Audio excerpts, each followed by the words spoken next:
On Instacart, I can shop a huge selection of pet supplies, from that one brush that scratches him just right, to that extra comfy bed he can't wait to flop down in. And I get everything delivered right to my door in as fast as 1 hour. Okay, settle down. I know it's here. Yes, very exciting. Visit instacart.com or download the app to get a free delivery on your first 3 orders. Offer valid for a limited time. Minimum order $10. Additional terms apply. Instacart. Add life to cart.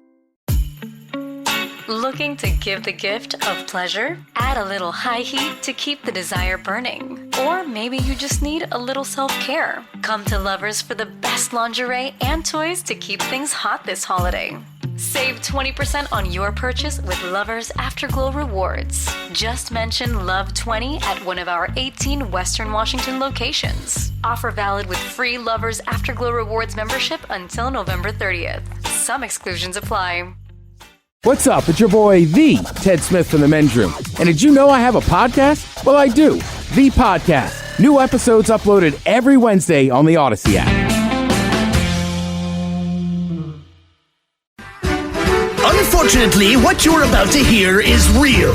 The members of this radio program are simply not that bright, or what some people would call educated.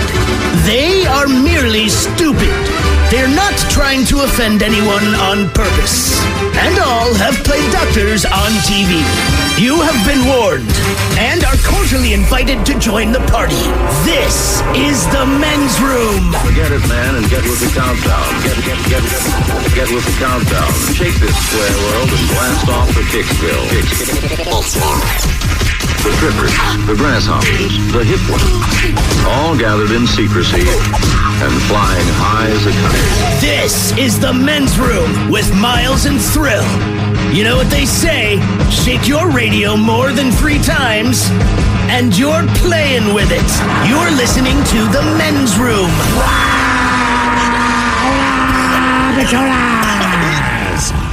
And away we go. Welcome to Season 18, Episode number 3992. Along with Steve the Thrill Hill, The Ted Smith, and my car, Montgomery. Thank you. Our the Men's Room. On tap today, once again, we play Big Dummy. Ted's Meat and Potatoes has the favorite Halloween candies of the stars. We will play Profile This, plus headlines, Men's Room Shot of the Day, fun listener emails, and everyone's favorite, TV Time with Ted. Clack, clack, drink it to drunk. All right, here we go. Australian windsurfer gets a surprise when a whale reaches on his head. Meanwhile, the Panama City mayor says that open containers will make your wife's legs no longer spread. California Amazon delivery driver smashes box, then leaves it by the door. In one California town, pumpkins will be very hard to score. And in New Jersey, where someone really hates this one house. That is all coming on today's very special episode of The Men's Room. And now, here's the question. Hola, bitches. Good day to you and yours. All right, today is the day that we play Big Dummy, the game show that rewards you for your stunning ignorance. And here's how it works. You call us, we will spin the category wheel. We will spin. Thank you. It's beautiful out there today, man. Sorry. I've been trying to speed up lately, and this time you're late because you're staring out the window. I get it. It's all my fault. I get it. That's what I'm saying. We will spin the category wheel, and then we will ask you a question from that category. But here's where Big Dummy separates itself from your average, more reputable game show. We will continue to ask you questions until you get one right, because as always, we want you to leave here smarter than you showed up. Now, so far this year, our biggest dummy has been the lovely and talented Kyle, who thought a mushroom was where you train sled dogs, and found a way to answer 14 consecutive questions wrong. Can you do better? Of course you can. Everyone else has. So give us a call, and off we go on Big Dummy. To be a contestant to play Big Dummy, call 206-803-ROCK. You can like The Men's Room on Facebook, follow us on Twitter and Instagram at Men's Room Live, and send your emails to themensroom@KISW.com. I'm Snoop Dogg, and I'm giving up smoke. I know what you're thinking. Snoop, smoke is kind of your whole thing. But I'm done with it. I'm done with the coughing and my clothes smelling all funky. I'm going smokeless. Solo stove, fix 5. They took out the smoke. Now you can have a nice blaze without any clouds ruining your day. Go smokeless. Go to solostove.com. Tell them Big Snoop Dogg sent you. Have you been in an accident that wasn't your fault? Feeling overwhelmed and unsure what to do next? Look no further. The personal injury attorneys at Phillips Law Firm are here to help. Phillips Law Firm understands that accidents can turn your life upside down. That's why they're dedicated to fighting for the compensation you deserve and to making the process as stress-free as possible. Don't wait any longer. Call now, 1-800-JUSTICE, or visit justiceforyou.com.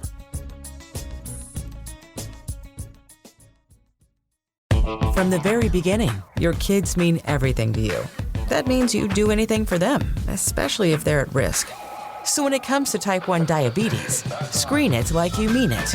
Because even if just one person in the family has it, your child is up to 15 times more likely to get it too. Screen it like you mean it. Because type 1 diabetes can develop at any age. And once you get results, you can get prepared for your child's future. So screen it like you mean it. Type 1 starts long before there are symptoms, but one blood test could help you spot it early, before they need insulin, and could lower the risk of serious complications like diabetic ketoacidosis or DKA. Talk to your doctor about how to screen for type 1 diabetes, because the more you know, the more you can do. So don't wait. Tap now or visit screenfortype1.com to learn more. Again, that's screenfortype1.com. Screen it like you mean it. Transit is better with an Orca card. Here's why. 1, it's easy. Just tap and pay your way onto Metro and all other public transit around the Sound. 2, your tap shows us when and where you're riding the most, so Metro can serve you better. And 3, Orca cards are for everyone. 18 and younger now ride free with a free youth Orca card. So what are you waiting for? Get an Orca card, tap for transit, and make your ride count today. Visit kingcounty.gov/tap for transit. 9.9 KISW. All the Charles, away we go. Welcome to season 18, episode number 3992. What a large and in charge program we have for you today. Guaranteed future repeat. The head chef is back. Ted's Meat Potatoes, the favorite Halloween candies of the stars. These are just candies they can't live without. Does Eminem love M&M's? It's the only one I can think of. Yeah. Some of them won't surprise you. All right. And, like, obviously most of them, your actor, singer, son. Seems like this, if they're going to eat candy, this is the one they want. Like Pete Carroll and chewing gum. Yeah, or Marshawn Lynch and Skittles. Okay. Well, that's right. Makes sense now. Favorite Halloween candies of the stars coming up with the head chef and Ted's Meat and Potatoes. And as we do every Monday through Friday, lucky you get more Men's Room exclusively on Odyssey with the Odyssey app. And as we do on Thursday when we play Big Dummy, we head on over to the Odyssey app for a little bit of Dirty Big Dummy. Mm-hmm. It is 10 questions. They are all worth 1 point. The bonus question is worth 2 points. I like 1 pint better. 1 pint would be good if we could get that too. Maybe we'll pour one. Today we have one that is not the name of a real place on Earth. Like a business or a city/town? A business does not include on this list. This is all places. These are all locations. So is Spunky Puddle a place that you could visit? Get your If it is, I feel like it's in Australia. Yeah. There are a bunch of towns on here. Middlefart, is that the name of an actual town? I hope so. Mom's Swallow in the United States, is that part of the name of towns? Yeah, I mean, and you just got to figure out which one of the four is not the name of an actual town. I made up one of these. Like Bang Ho. Is Bang Ho the name of a town somewhere around the world? We're going to find out. Swallow is a term for... It's got to be... I know the swallow bird, but there's got to be something else. Remember, there used to be that bar, the Swallows. Was it plural, the swallow? I just assumed it was for the bird. All right. I really did. Or they're being kinky. But by the way, no one noticed, but this past Monday, it was International Swallow Day. Yeah. Well, sadly, believe it or not, location standpoint, one of those. Thought it was for pride. Is also Spit. So like Logan Spit. Right. Yeah. Right, because there's a spit that stretches out into the ocean. There is. And then there's obviously some swallows in the world as well. So Dirty Big Dummy is coming up. We'll join you there on the Odyssey app exclusively. If you don't have the Odyssey app, download it now. It's absolutely free. Search for the Men's Room page. You'll find all things Men's Room, and you'll see the Men's Room Happy Hour channel. Now, that channel basically plays our show and some best ofs on a 24-hour loop. So if you want to listen to the Men's Room all day, you can do that. Then we break in at 6 for the Men's Room Happy Hour. And a little Dirty Big Dummy in episode number 486 coming up today. And today is the day that we play the game known as Big Dummy. It's an easy game to play. We'll spin the category wheel. You are either playing for Team Sober or Team Not Sober. So far, our biggest dummy, that would be Kyle, who took 14 questions to get one right. And he has been our champion for most of the year. So, as we do when we play Big Dummy, like to do a little poll. If you head on over and follow us on Twitter at Men's Room Live, we put the poll up and you can vote there. Now, the last time, as we were in the midst of the Kraken getting ready to kick off their season, hypothetically in the near future, you would hope that the Seattle Supersonics would also be kicking off or tipping off their season. We have the Mariners in town. They had a pretty good run this year. Seattle Seahawks, not looking bad either. So we asked you if you could get free tickets, season tickets for life, which would you choose? And your choices, obviously, the Mariners, the Kraken, the Sonics, or the Seahawks. And this is how the results of the poll shook down.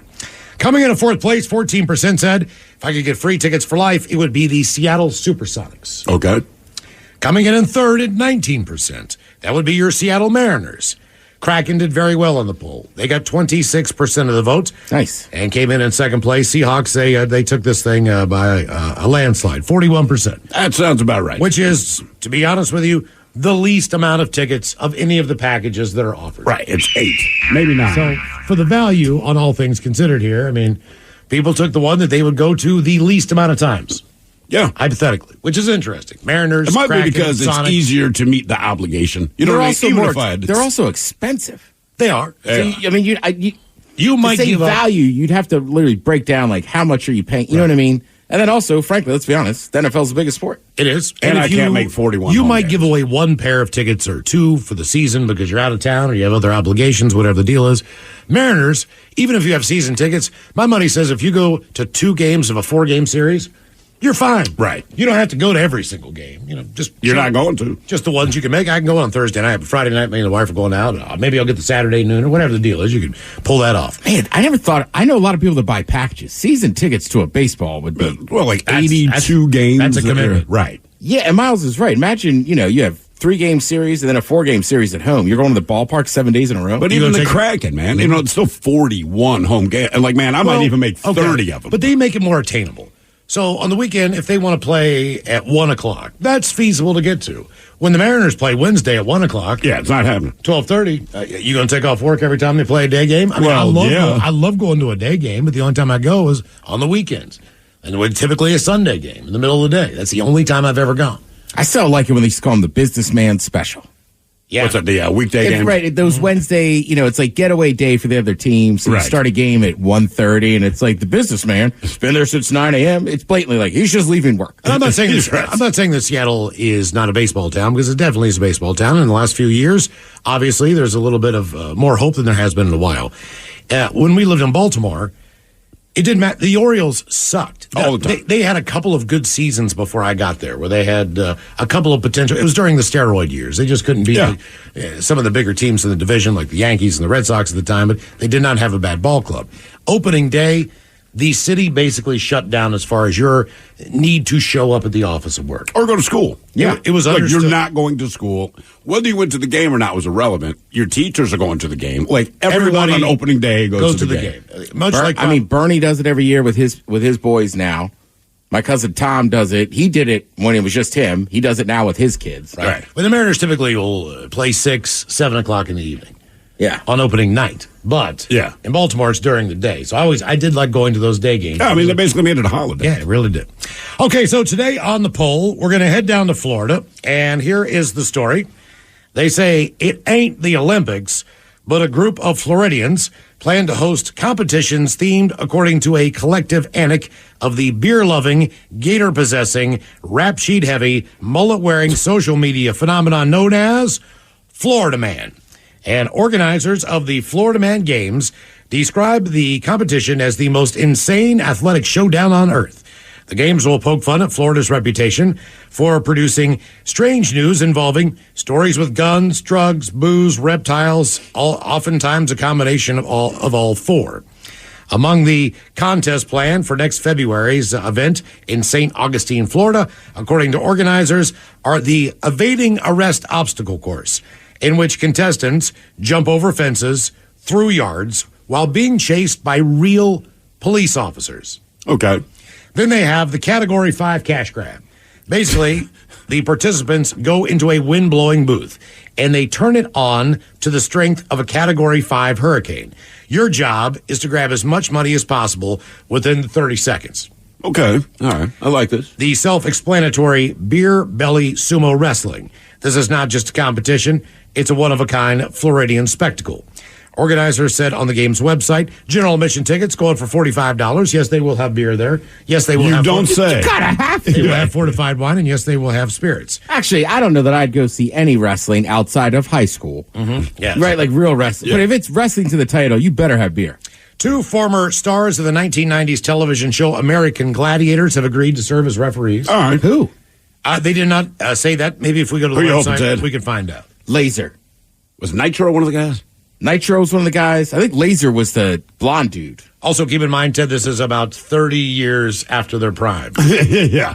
These are from the 90s. I'm not with saying ya. that they're not still in shape. I was going to say, but I watched a couple of those documentaries. Like, those dudes are still pretty big. Yeah. Yeah. I mean, roids help. Well, the guy behind the games, his name is Pete Melfi, and he said, hey, we thought, how can we really play on these Florida Man headlines that we hear so much about?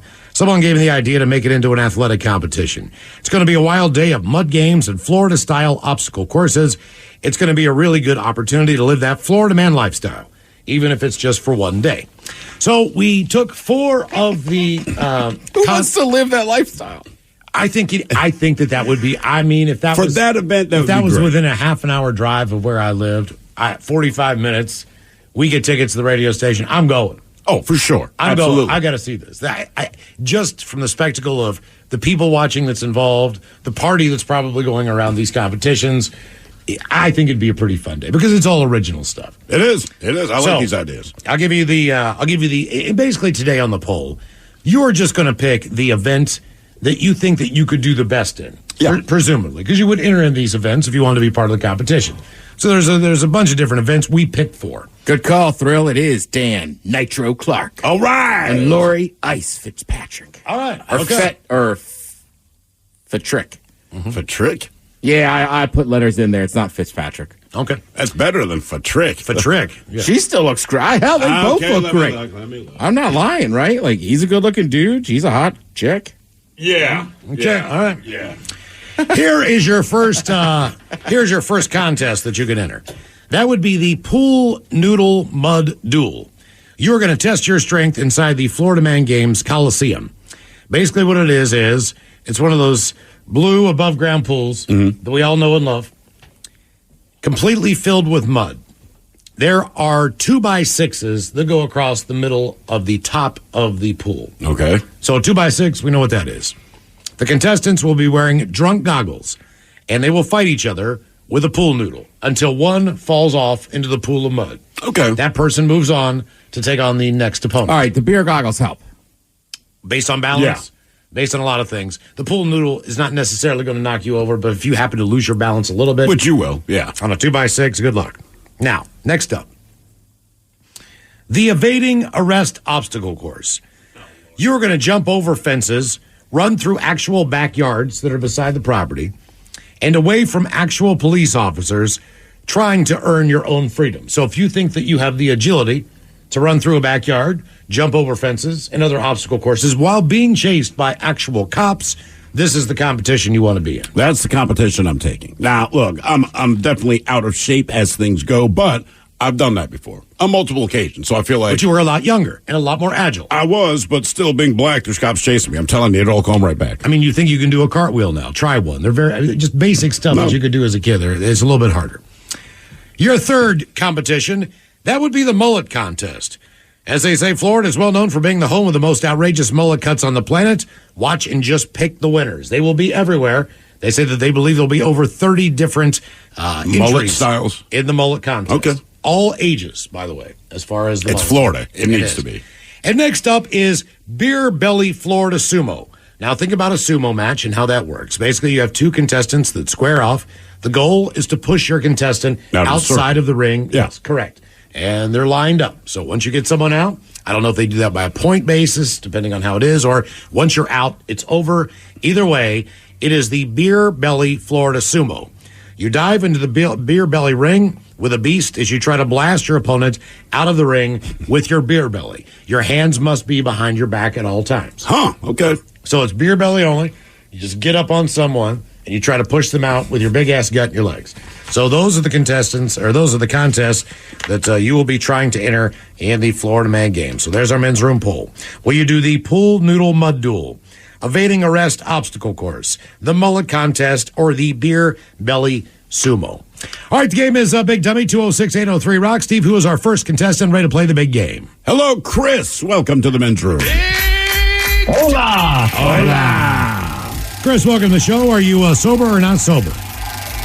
Sober for right now. All right, Chris, welcome to Big Dummy. Thank you. Our men's room poll. You're going to enter the Florida Man games. Are you going to do the pool noodle mud duel, evading arrest obstacle course, the mullet contest, or the beer belly sumo? They're all silly. I like them all. Pool noodle mud duel. All right. You might fall into a pool of mud, but either way. You know what's sad, man? When you go through this list, as much as they're kind of poking fun at themselves, if they put these in the Olympics, I would 100% watch it. Yes. Like, as dumb as it is, I'm absolutely watching these, man. No That's doubt why I would about go.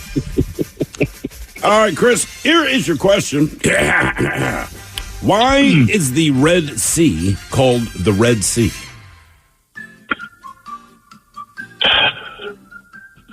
These were the type of algae that's in it. Wow. Yeah, One there you and go. done. Oh, but wait. Damn, Chris. One and done.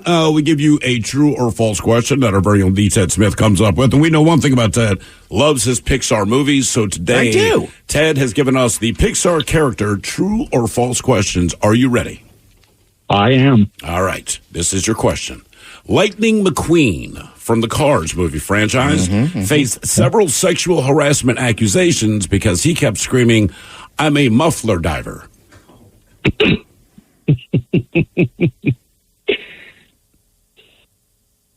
True.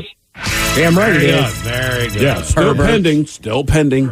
It's I just mean- he said, she said, so we don't know, but a lot of people corroborate the story. Yeah, and look, it was midnight. He was in a bar. More Big Dummy coming up, 206-803 Rock. Therapy is known to be extremely helpful. But have you ever tried eavesdropping on someone else's problems? Listen to the new podcast, Say More with Dr. Sheila, starring Amy Poehler as the world-renowned self-proclaimed couples therapist. You know, it's funny, as I was making the appointment to come today. I'm sorry, I made the appointment. I booked the appointment. Listen to Say More with Dr. Sheila on the free Odyssey app or wherever you get your podcasts. 99.9 KISW. The shenanigans continue. This is the men's room with Miles and Thrill. Game is Big Dummy, 206-803 Rock. Steve, who is our next contestant, ready to play the big game? Before we get there, Miles, I'd like to address a text that came in. The text itself says, "Hey, I was thinking of making burgers for dinner. Can you stop by a store and grab some onions and buns?" I responded, "No, but you can kiss my ass. I'm tired of you." So hopefully I ruined their day. We'll see. It's too far. Hello, Coach. What? Are you going to give up your buns? Buns for buns. I put my meat in your ass. Hello, Cody. Welcome to the men's room. Boo, bitches! Boo! Cody, sober or not sober? First time playing Big Dummy, I'm on team not sober. Okay. All right, Cody, welcome to the show. All right. Okay, you're going to enter the Florida Man Games. What contest are you going to be a part of? The pool noodle mud duel, the evading arrest obstacle course, the mullet contest, or the beer belly sumo? Put me in for the pool noodle contest. Pool noodle it is. Mud duel. All right, Cody, welcome to the show. Here is question number one for you. What agricultural crop is Cuba's main export? Is that sugar? One and done again. Got the brains on the people. Wait, before we let you go, we have Ted's Pixar character, true or false. Here is your question, true or false. Wall-E is known to get aroused by bagless vacuums. I'm going to say that is true. Huge fan of Roombas. That was a weird movie. It was. Like, I heard all these great things about it. I made it about halfway through, and I'm like, yeah, all right. I mean, granted, I'm an adult, but still. Game is Big Dummy, 206-803-ROCK. Bless you. Hello, Michael. Welcome to the men's room. Hola, bitches. Hola. Michael, sober or not sober? Not sober. We're stoner. All right. Good for you. Okay, Michael, you're going to enter the Florida Man Games. This seems to be a perfect thing. Pool Noodle Mud Duel, the Evading Arrest Obstacle Course, the Mullet Contest, or the Beer Belly Sumo. Where are you going? You know what? I'm 23. I think I'm still in my prime. I'm going to run away from them cops. All right, the Evading Arrest Obstacle Course. I feel like at the age of 23, I was actively participating in that sport. I did it more around 21. Yeah, when's the last time you had to run from cops? Right, you're doing whatever you're doing, the cops show up, and everyone, we just scatter. House party, probably. It was a house party. I was underage. I mean, under 18, I think. So, pretty young. Run's a tough one. Cops was sitting in a parking lot, and people were doing burnouts, and all of a sudden 12 shows up.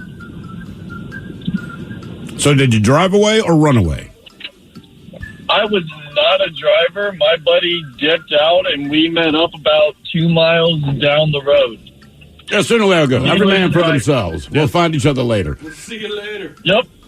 All right, Michael, here's your question. Bombay, India was renamed what in 1995? Harambe. Harambe. Hold on. Bombay was, it was Mumbai? Mumbai, yeah. To me, it sounds like Mr. Mackey saying goodbye. Mumbai. I just started going through the Indian Premier League, and I'm like, which teams? Ah, that makes sense. That's the Mumbai Indians, by the way. Clever name. All right, here's your question. Who founded the Detroit Automobile Company in 1899? Are you talking person or manufacturer? Person. Because the manufacturer would be the Detroit Automobile Company. This man president? Ford? Okay, very good. Henry Ford. Henry Ford. we got some excited contestants today. They do seem rather fired up today. I like it. Sun's out, man. It was a rainy start to the week. Sun's out. People are pumped. Hello, Pat. Welcome to the men's room. Hola. Hola. Pat, are you on Team Sober or Team Not Sober? I'm on Team Sober. I'm finishing up at work. All right, Pat. What do you do for a living? I work for the city of Kent in the sewer department. All right. What's the biggest turd you ever seen? Probably about 7 inches. Okay. Well, not too bad. Not too crazy. All right, Pat, you're going to enter the Florida Man Games. What contest do you get involved in? The Pool Noodle Mud Duel, Evading Arrest Obstacle Course, the Mullet Contest, or the Beer Belly Sumo? I got some long hair, so I can cut that into a mullet. Put me in that contest. Mullet. All right. When's the last time you rocked a mullet? I've never had one. My wife won't let me. But you would if you, man, you could do the solo stash for Movember, let the mullet grow out. That'd be spectacular. Yeah. Why does she hate fun and awesomeness? I don't know. Ask her when you get off work. That'll go well. Word for word. Ask it like that. Oh, I'm sorry. Why do you hate fun? Bitch. Why do you hate fun and awesomeness? Right. And then cover up as she hits you. Yeah, that's very important. All right, Pat, here is your question.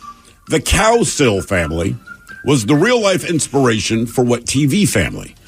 The Brady Bunch, the Bundys from Married with Children, the Partridge Family, or the Arnold family from the Wonder Years? So the Brady Bunch, the Bundys, the Partridge Family, or the Arnold family from the Wonder Years? I'd say the Partridge Family. One and done again. All right, it's going on. Unbelievable. All right. One and done. You're right. The Pixar character, true or false? This is your question. Sully from Monsters, Inc. was known to leave blue pubic hairs on the urinal at work. That's true. No, it was completely false. They did an investigation. He was really embarrassed when the memo went out. He's like, it's not me. Turns out it was another blue monster working there. But yeah, it was like 7 months. HR got involved. It was Papa Smurf. Yeah. Game is Big Dummy. 206-803-ROCK. Hello, Nate. Welcome to the men's room. Hola, bitches. Hola. Nate, are you on Team Sober or Team Not Sober? Oh, sober. All right, Nate. Welcome to Big Dummy. Okay, Florida Man Games are happening in February, St. Augustine, Florida. There's a bunch of contests. You need to enter one. Will it be the pool noodle mud duel, evading arrest obstacle course, the mullet contest, or the beer belly sumo wrestling match? Man, I had a sweet mullet up until a week ago, so cut it off. We'll go evading police. Evading police. Why'd you clip the mullet? Did someone point out, hey, man, you have a mullet? No, I just got tired of it. How long did you have it? Oh, boy. To my shoulders, about? Yeah. I mean, like, how long did you rock the hairstyle? Yeah. Oh, shoot. Year and a half, 2 years. Okay. All right. I mean, the mullet is very popular, but it seems like it could fade away again. I feel like it goes one of two ways. Either you look like the guy that should have a mullet, or you don't, right? It's like the guys that grow solo stashes. I know they're back, but it doesn't mean you look good with it, right? Right, but the issue with the mullet is, and I've said this, it's like it is across all genres. Oh, yeah. This isn't just a country look anymore. It's a nightclub look. It's a deep, like, everybody's got it. It's like brothers were doing it with Lionel Richie, man. Oh, yeah. Back in the day, it's like, yeah, you got a black mullet, brother. You know, you call it a jerry curl, but you got a mullet. Just so you know. El DeBarge.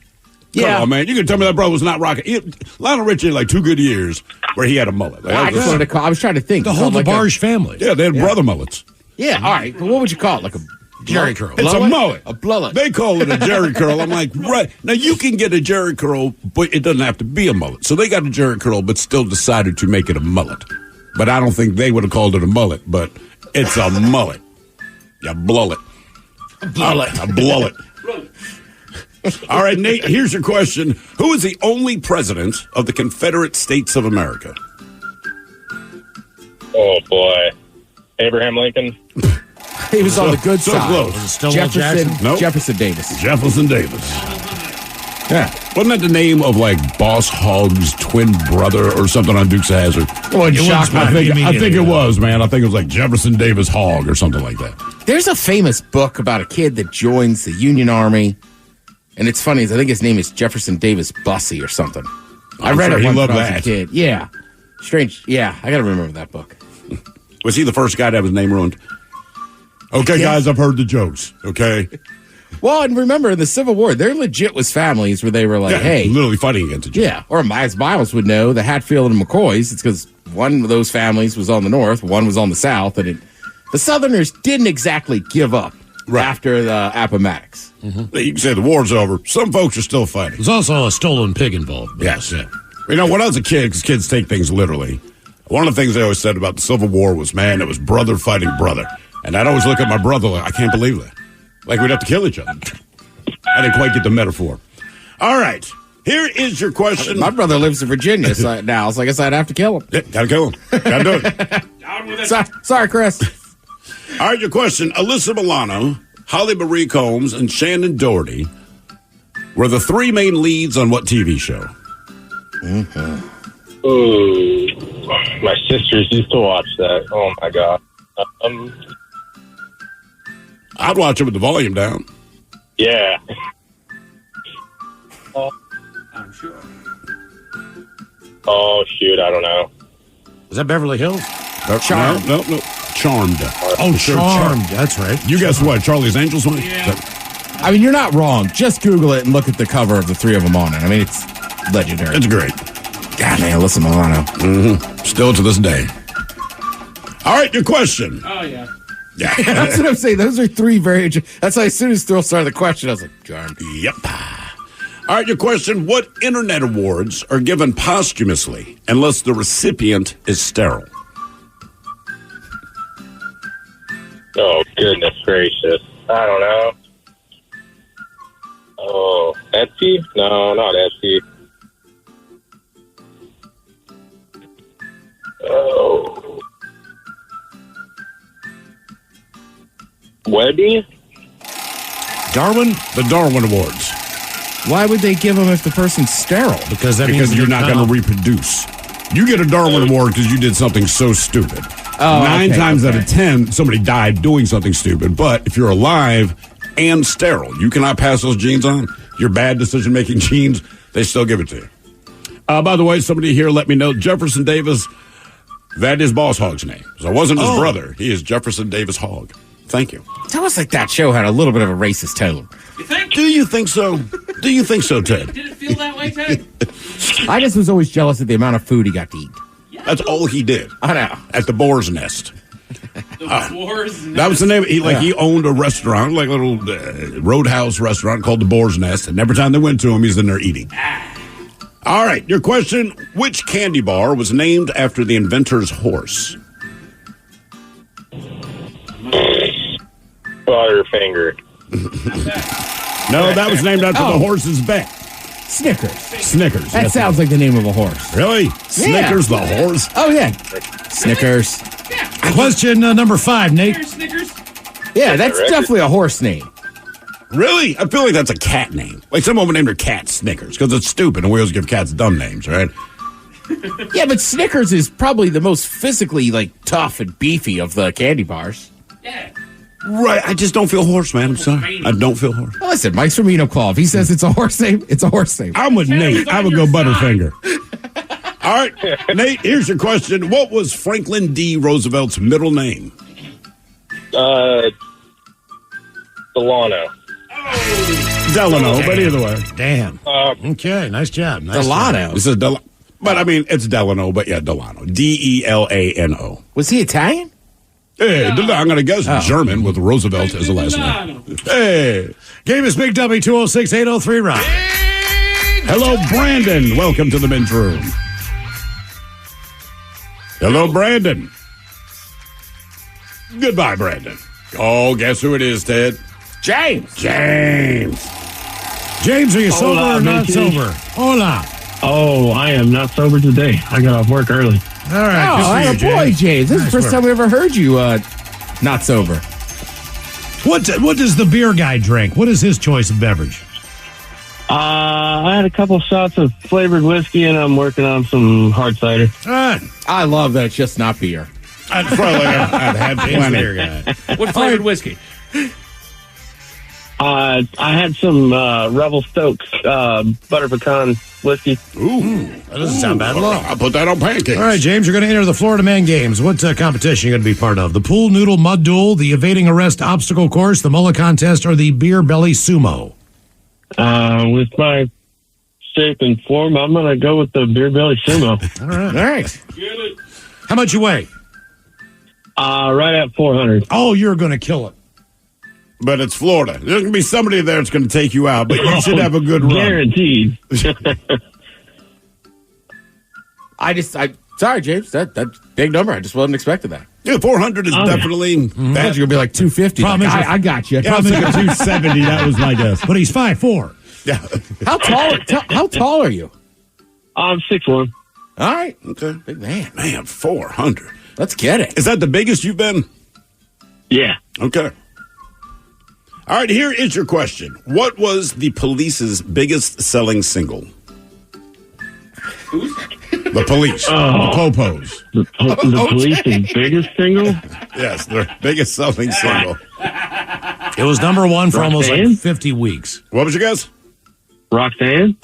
Every breath you take. Every breath you take. You know, the Stalker Seriously, song. the Stalker song? Oh, yeah. People love it. But people love Stalker songs, or people getting hurt, or people breaking up, or what was the one the Pearl Jam covered? Like somebody died in a car wreck. And Last Kiss, yeah. Yeah, that explains Tool's The Pot. But as long as the whatever. stalker's attractive, then it's a romantic song. Or if you're involved in a relationship. Yeah, okay. Oh, yeah. Right? Like if I'm dating you and I said, you're beautiful when you sleep.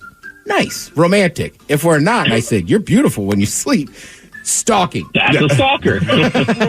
Also, B&E. Why are you in my room? What did we read before? Something like, smell a stranger's hair and say it smells different when you're awake. That was good. Actually, don't do that. It'll end poorly for you. It's bad conversation on a bus, Ted. Yeah, I'm just going to use that on one of my friends. Man, you smell different when you're awake. Yeah. All right. Here's your question, James. What 2004 movie remake found Denzel Washington playing a role originated by Frank Sinatra back in 1962? What year was it? 2004, Denzel Sinatra. American Gangster? Not a bad guess. No, that's based on a true story. Sinatra couldn't have played that role. I mean, No, Training Day would have been earlier. 04. I don't know. I love Denzel. Manchurian Candidate. Oh, yeah. Oh. Right. Really? Okay, yeah. I haven't seen either one of those. The remake was not that great. All right, here's your question. Let's stay in the world of movies. What was Herbie the Love Bug's racing number?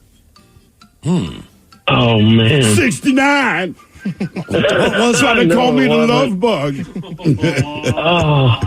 Me. I can see all the stripes, but I just cannot remember the damn number. I never remembered his number. I always got it wrong. 14. I don't know. 33. 53. 53. Question number 4, James. I loved that movie as a kid. Oh, they were great, man. Yeah. Wait, which ones? Because then they remake it with what's-her-face? Lindsay Lohan. Right. Yeah, that was usually- not good. My mom liked the original, so we watched that one a bunch. I remember going to the drive-in and watching. Because wasn't Gidget in it, or one of those people? Oh, Sally Field. Yeah. Yeah, I think she That was, was man. in it. Gidget. That's current. As I'm running through my head, I'm like, wait a minute. My mom just made us watch the show she wanted. Yes. Kids, Gidget would be Forrest Gump's mom. Yeah. Then I should update that, because that came out in 94. The Flying Nun. What has she done recently that anyone would know the name of the character? She was Forrest Gump's mom. She was Wasn't Gidget. she in Ozark? Was Sally Field in Ozark? I want to say somebody like that was in Ozark as like the matriarch or something. Maybe. She shows up a lot. And she's still kind of cute. I don't get it. All right, here's your question. Mike. Whose sidekick was named Mini-Me? Oh, that's Dr. Evil. Very good. Very good. More Big Dummy on the way. If you'd like to be a contestant, 206-803-ROCK. Coastal Farm and Ranch, just what your holidays need. Coastal's biggest deals of the year are here. Country Companion poultry feed is buy two, get one free, and all large pet food bags are buy one, get one 50% off. Take 15% off all in-stock regular price grills and grilling pellets or buy two, get one free. Coastal Farm and Ranch, just what your holidays need. Shop Coastal's Black Friday sale now and save on all your gifts and essentials. When things feel a bit chaotic, Instacart helps deliver milk and sausage. Add a little life to your cart. Get stuff from literally all your stores, from baby wipes to albacore. Add a little life to your cart. Instacart helps get your groceries. Your first 3 deliveries are free. Download Instacart. Add life to cart. Terms apply. Looking to give the gift of pleasure? Add a little high heat to keep the desire burning. Or maybe you just need a little self-care. Come to Lovers for the best lingerie and toys to keep things hot this holiday. Save 20% on your purchase with Lovers Afterglow Rewards. Just mention Love20 at one of our 18 Western Washington locations. Offer valid with free Lovers Afterglow Rewards membership until November 30th. Some exclusions apply. Hey, it's Mike Hawk. Want more Men's Room content? Follow the Men's Room page of the Odyssey app and check out my live stream, A Moment with Mike Hawk and Nothing in Particular with Steve the Thrill Hill. Going live Thursdays and Fridays at 1 exclusively on the Men's Room page of the Odyssey app. 9.9 KISW. We return to the Men's Room with Miles and Thrill. All right, the game is Big Dummy, 206-803-ROCK. Hello, Tom. Welcome to the Men's Room. Hola. Hola. Tom, are you on Team Sober or Team Not Sober? I'm Team Sober. All right, Tom, welcome to the show. Okay, Tom, maybe you did not know, but the Florida Man Games are happening in St. Augustine, Florida at the beginning of next year. You're going to enter one of these Florida Man Games. Will it be the Pool Noodle Mud Duel, the Evading Arrest Obstacle Course, the Mullet Contest, or the Beer Belly Sumo Tournament? I'll do the Pool Noodle Mud Duel. Got pretty good balance? Reasonable, I guess. All right. You should do okay then. So you get hit in the face with a pool noodle. Even with the beer goggles on they give you. All right there, Tom. Here is your question. Which organ in the human body controls the level of platelets, red and white blood cells?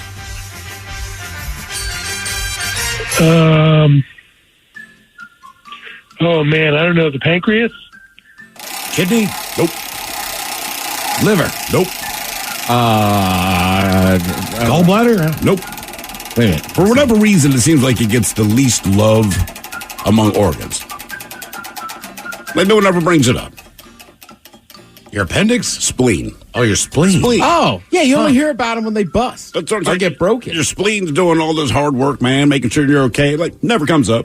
I mean, even the appendix, we bring it up because nobody cares why it's there in the first place, but yeah, the spleen. You're right, dude. Shout out to spleens. Yeah, just saying, man. Shout out Underrated organ.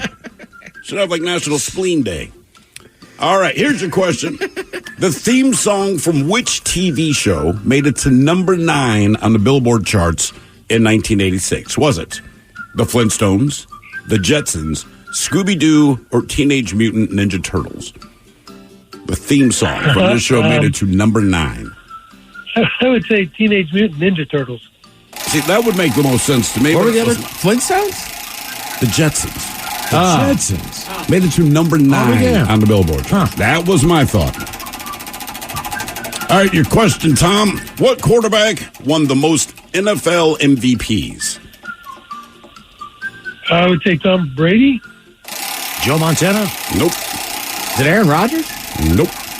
This guy would have been John Elway. Competitive with Tom Brady during his career. Oh, Peyton Manning. Peyton Manning. Yes, That's 5. right. He won a ton of. He got a lot of MVPs. Brady was right because Brady got much better numbers wise. His career went on. Correct. Right, and Manning was putting up all the numbers. He just couldn't win this big one. Yeah, could not win the big one. He went, what, 2 out of 4?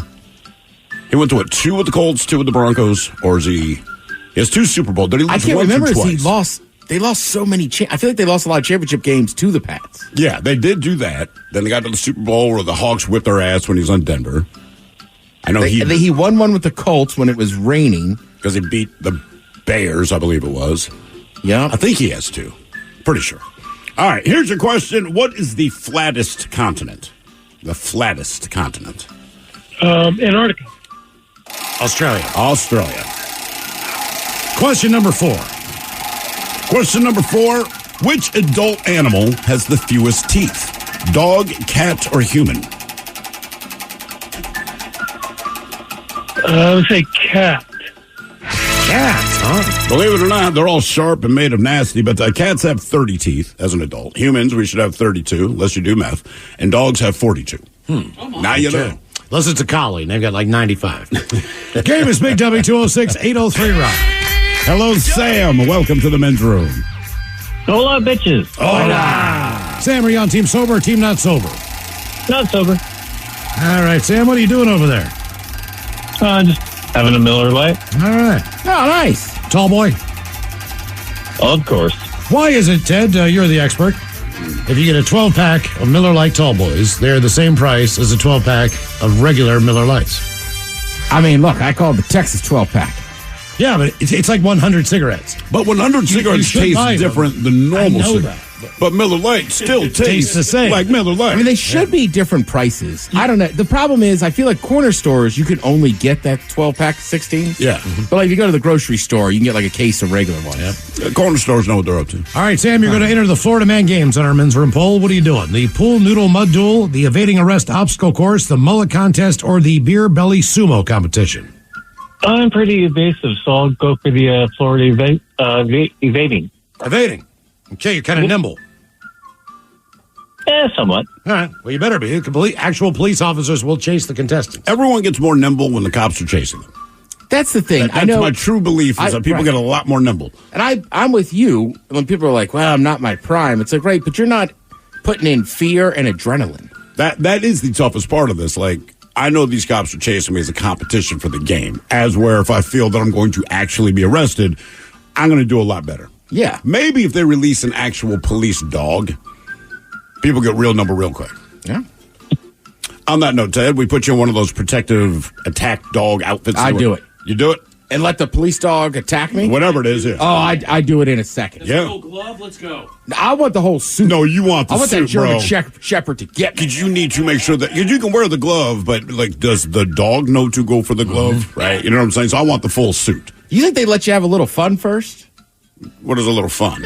Talk a little smack to the other cops, and then it's like, all right, go attack 'em. I think to a point. I think you would know when you've crossed the line. Yeah. Right? Yeah, Shay, you'll never catch me. You know, I think I'd do it once. At least once. All right. All right, Sam, here is your question. What's the name of the patient in the game Operation? Oh, dang. It's a good question. I'll give you a hint, all right? So it's a two-part name. The second part of his name, much like you, is Sam. But he has a bit of a nickname before that.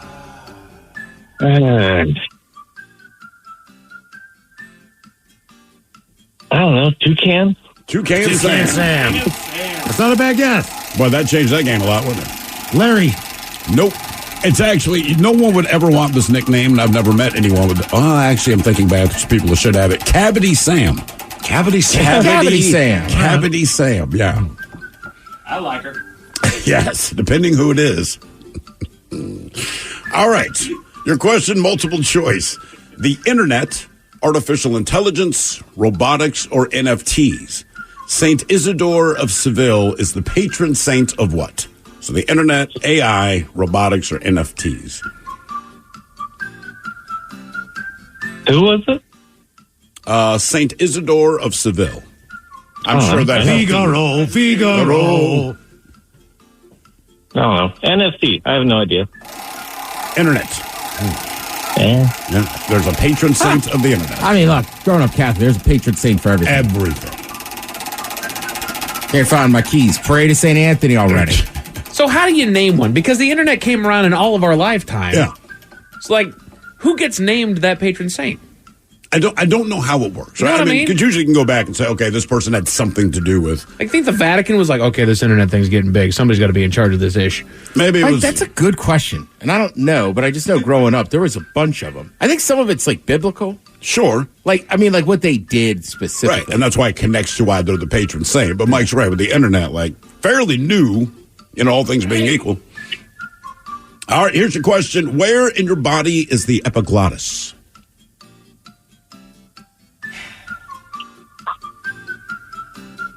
Is that the throat? All right. Nice job, Sam. In fact, Very your good. epiglottis specifically, that's the thing that prevents you from swallowing things, quote unquote, down the wrong hole. Oh, yeah. Well, that's a helpful tool. It is a very helpful tool. When you do tool. swallow it down the wrong one, you're like, oh no, my epiglottis didn't work. My damn epiglottis. Hello, Miro. Welcome to the men's room. My, hey, rock and roll is here to stay. Hola. You saved it, Miro. Thank God we're so close to losing the whole genre of music. Miro, are you sober or not sober?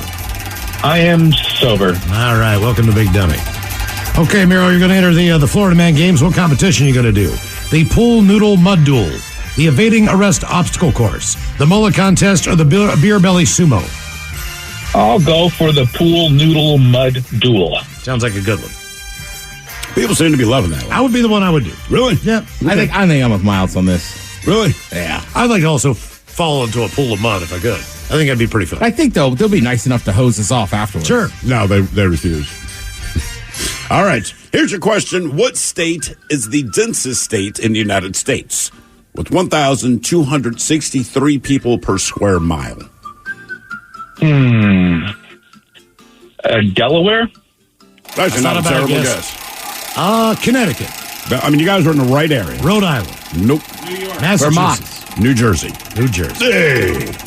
Well, with all the pine barrens and stuff, I just thought that, the western side isn't really necessarily in the middle. I will say, though, as annoying as Jersey guy is, usually put together well, good teeth.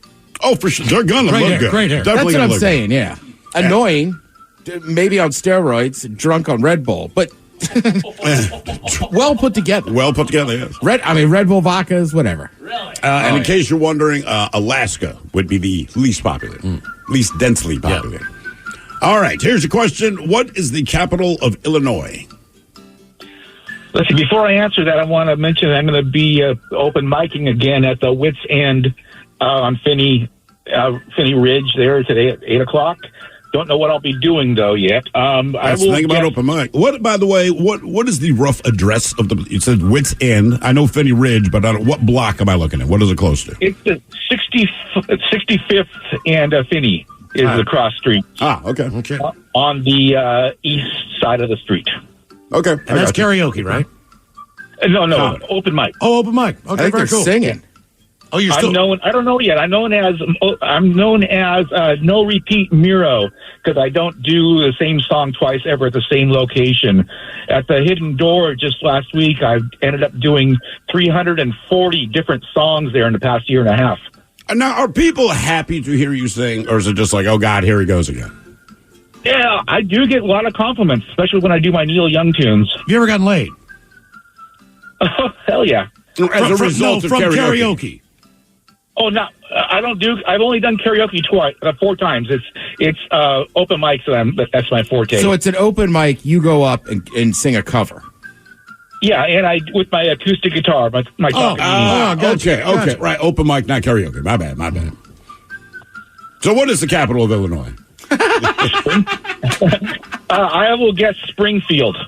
There you go, Mero. Nice job. Well done. Game is Big Dummy 206-803 Rock. I'm not trying to talk trash, but I thought open mic was like you go sing like your songs. I'm thinking. But I know he doesn't a lot of repeat. people, right? A lot of people that do open mic absolutely want to play their own songs. All right. So I'm just guessing he does not write songs but can do a decent job of other people's stuff, or he does write songs and it went so poorly.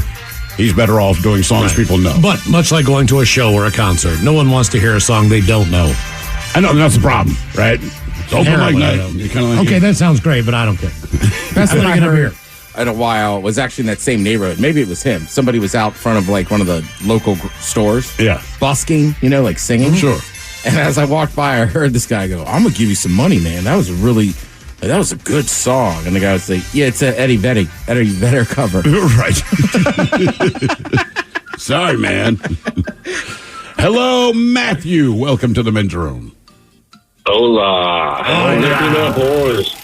Matthew, sober or not sober? I'm going team not sober. All right, welcome to Big Dummy. Okay, you're going to do the Florida Man Games. Which contest are you going to enter? The Pool Noodle Mud Duel, the Evading Arrest Obstacle Course, the Mullet Contest, or the Beer Belly Sumo? I'm going with thrill, man. I'm going evading. Evading arrest. Yeah. All right. I'm guessing you have some history of doing so. And that's the only reason I'm picking. Maybe when I was younger. Yeah. Sure. Like a day younger. By the way, Ted, somebody here texted in and says, "I've worn the sleeve for a canine dog to come and attack me. Our family friend was a canine officer. Now, when you see how keyed up it gets, when you put that thing on, you rethink if you want to do that. You can feel when he bites down on the Kevlar, and you have to let go and just let him have it." I know. And I'm sure if I'm in the full suit and he charges me, it's really going to hurt when he attacks me. Sure. But I'm just with Mike. I don't know. That just... The ability to say I got attacked by a police dog. Dude, it's easy to do. Go do something stupid. I know, but I didn't get hurt too badly, and I didn't commit a crime. Too badly. That does not breed confidence in me. I didn't get hurt too badly. Yeah, I'm sure he could probably give me a bruise or something. I don't know. Maybe I'm just kind of guy that likes to look fear in the eyes. Yeah. Can we reach out to the police, Mike, and see if they'd let us do it? They do ride-alongs and stuff like that, but just you don't want to do that. I don't want to do that, but I have a feeling they'd be more than happy to let me sit in that seat and attack. Sure. Oh, yeah, Smith, get in there. Bring the dog into the studio so it's an enclosed room. No, Ted, you don't need the glove. Yeah, right? No. He's just going to pounce on you. He won't bite this time. We're good. This time. Like he said, you see how keyed up he gets. I know, okay. I was going to say, I'd love to see Ted get nailed by one of those sperm missiles, man. Damn it. All right, I'll reach out. I mean, we have to. If we could do it, man, record that thing, throw the video up there. But, sir, I can hear the smile in your voice as you said that. We want Seattle PD, Washington State Patrol. Who are we looking for? I don't know, whoever. Who do you think has the meanest dogs? And actually, before we do that, if we're going to make close, make sure it's not a drug-sniffing dog. I don't want to be... make sure it's like bomb-sniffing or something. I'm very safe with that. But if it's drug-sniffing, because I don't even know what's lifting my bag. Oh, yeah, for real. That is a legitimate fear, man. Every time I go to the airport and those beagles come out, I'm always like, oh, no. And I'm not carrying anything on me consciously, but my wife always looks at me and goes, do you have anything? I'm like, babe, I don't know. I don't know. To the point, and we got paranoid enough because of me. Didn't she buy you different luggage? We now have different luggage, and I only use this particular set of luggage if I'm with her or the family. But if I go out of town with friends, I have a different set of luggage. She would not let me take, because she knows there's going to be a residue of something. I wish I was kidding. All right. That's so funny. Here's your question. What color is a huckleberry? Oh, man. I don't want to be that guy who goes one and done and all that and then get it wrong, but I'm thinking it's purple. No? You were close. Blue. Dang it. I love when people scream one and done and they're dead wrong. What's the one we played the other day, It's Mike? hilarious. It was like, what day of the week is Mardi Gras? And the guy's like, one and done, Cinco de Mayo. That was funny. My brother, those are two entirely different We holidays. might hear that at the end of the year. Yeah. That was hilarious. All right, your question. What country was Marco Polo from? Marco Polo. Yes, South Africa. Yes, mate. What was that? Spain. I'll say Portugal. Italy. Yeah, it's right there and then. Question 3. It was a pretty good skit last week on SNL about that was Spanish. Oh, the yeah, New yeah, World. yeah. I discovered this. Yeah, right. All right. Here's a question. They brought a turkey back, and they're like, why would you bring us this stupid-looking bird? Oh, what do they call it? A chicken with testicles on its face or something like that? All right, your question. Koalas only eat the leaves of what tree? Ooh, smells great. Oh, eucalyptus. I'm Very going to good. guess that koalas have the best smelling breath and are the least congested animals. That's why they spread in so the much animal chlamydia, kingdom. because they have fresh breath. Hey, baby. Oh, that breath smells good. Want some chlamydia? More Big Dummy coming up, 206-803 Rock. I'm Snoop Dogg, and I'm giving up smoke. I know what you're thinking. Snoop, smoke is kind of your whole thing. But I'm done with it. I'm done with the coughing and my clothes smelling all funky. I'm going smokeless. Solo stove, fix 5. They took out the smoke. Now you can have a nice blaze without any clouds ruining your day. Go smokeless. Go to solostove.com. Tell them Big Snoop Dogg sent you. Are you dealing with a personal injury? Don't go it alone. Turn to the experienced team at Phillips Law Firm. Their attorneys have helped thousands of clients get the compensation they deserve. Call Phillips Law Firm now. Call 1-800-JUSTICE or visit justiceforyou.com. From the very beginning, your kids mean everything to you. That means you do anything for them, especially if they're at risk. So when it comes to type 1 diabetes, screen it like you mean it. Because even if just one person in the family has it, your child is up to 15 times more likely to get it too. Screen it like you mean it. Because type 1 diabetes can develop at any age. And once you get results, you can get prepared for your child's future. So screen it like you mean it. Type 1 starts long before there are symptoms. But one blood test could help you spot it early, before they need insulin, and could lower the risk of serious complications like diabetic ketoacidosis or DKA. Talk to your doctor about how to screen for type 1 diabetes, because the more you know, the more you can do. So don't wait. Tap now or visit screenfortype1.com to learn more. Again, that's screenfortype1.com. Screen it like you mean it. Transit is better with an Orca card. Here's why. 1, it's easy. Just tap and pay your way onto Metro and all other public transit around the Sound. 2, your tap shows us when and where you're riding the most, so Metro can serve you better. And 3, Orca cards are for everyone. 18 and younger now ride free with a free youth Orca card. So what are you waiting for? Get an Orca card, tap for transit, and make your ride count today. Visit kingcounty.gov/tap for transit.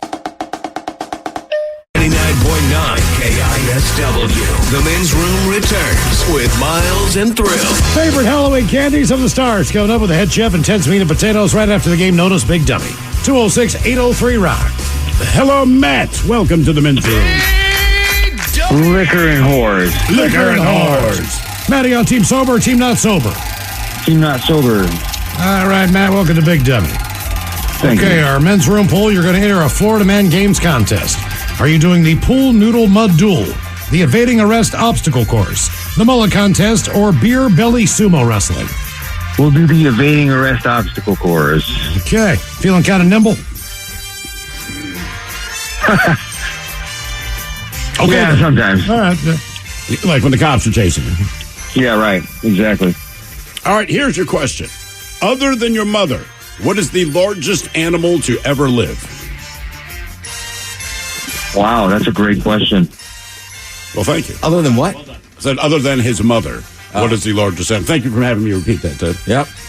I was like, what animals other than your mother? Never heard of that one. Yeah, that's a great question. I don't know the answer to it, so I'm going to skip it this time. Well, now it's a blue whale, but I would say the blue whale. Bronchiosaurus. Blue whale. It's a blue whale. Straight up blue whale. I'm glad I didn't take my guess. What were you guessing?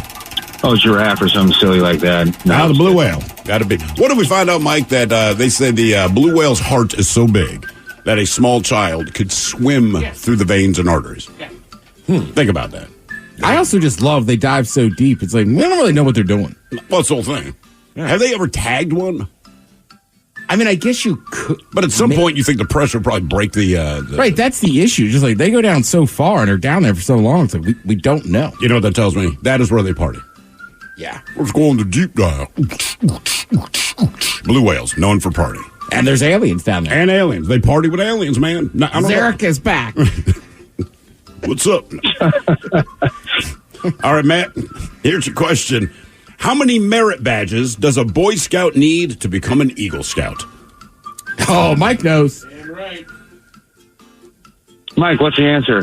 Let's say 12. What is it? Is it 21, Mike? 23, 21? What is it? I think it's 21. 21. Mm-hmm. Oh, like blackjack. There you go. There's like 9 or 11 of them that are required. And then the rest were like electives. So Correct. Didn't you get, 30, you said? Something like that. Mm-hmm.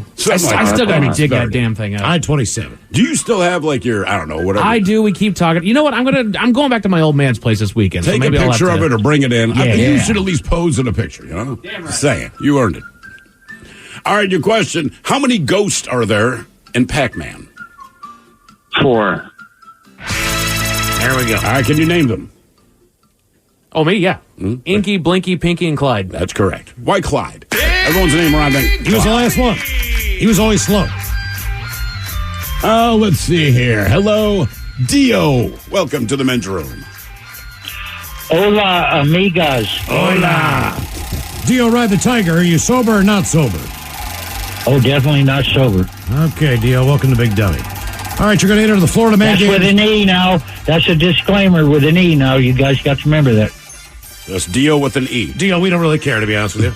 But you're going to enter the Florida Man Games. Are you going to do the pool noodle mud duel, the evading arrest obstacle course, the mullet contest, or the beer belly sumo? Well, it's something I've experienced with the evading. All right. I believe you. I feel like we've all trained a little bit of it. All right, Dio with an E. Here's your question. What actress played Rocky's wife, Adrian, in the Rocky movies? Wait, okay. Run that by me again now. What actress played Rocky's wife, Adrian, in the Rocky movies? Oh, God, I know that one, man. It's a perfect time to prove it. Yeah, I know, man. It's one of those that sticks on it. Oh, God. Pass. I know this one. I know it. Can you remember, Ted? Talia Shire. It is Talia Shire. Can you name any other movie she was in? And it doesn't matter what your answer, I have to believe you. I have no idea. All right. Well, that makes two of us. I can't think of any other. And I want to say she is the daughter of someone famous, also in Hollywood. I can't remember who. That wouldn't surprise me. Yeah. All right, your question. What herb is used to make pesto? What herb is used to make what? Pesto. Pesto. Pesto? Pesto. P-E-S-T-O. Pesto. Yeah. I would say garlic or basil. You're correct on both of those. Yes. And a little bit of pine nuts. Very good. So I just go ahead and give it to him. Holy diver. Game is Big Dummy 206-803 round. Hello, Justin. Welcome to the men's room. Boo! Boo! Justin, sober or not sober? Sober. Welcome to Big Dummy, sir. Our men's room poll. Thank you. You're going to enter the Florida Man Games. You're going to do the pool noodle mud duel, the evading arrest obstacle course, the mullet contest, or beer belly sumo. Well, I'm big, tall, and slow, so give me the sumo. Sumo. All right. All right, Sumo Justin, here is your question. How many actors have played James Bond? Oh. Is it like 9? I'll say 6. 7. Sean Connery, George Lazenby, Roger Moore, Timothy Dalton, Pierce Brosnan, Daniel Craig, and David Niven. David Niven. 7 was played by 7 people? Yep, one man, 7 different people. And always gets laid. All right, here's your question. How many tiles does each player start with in a game of Scrabble?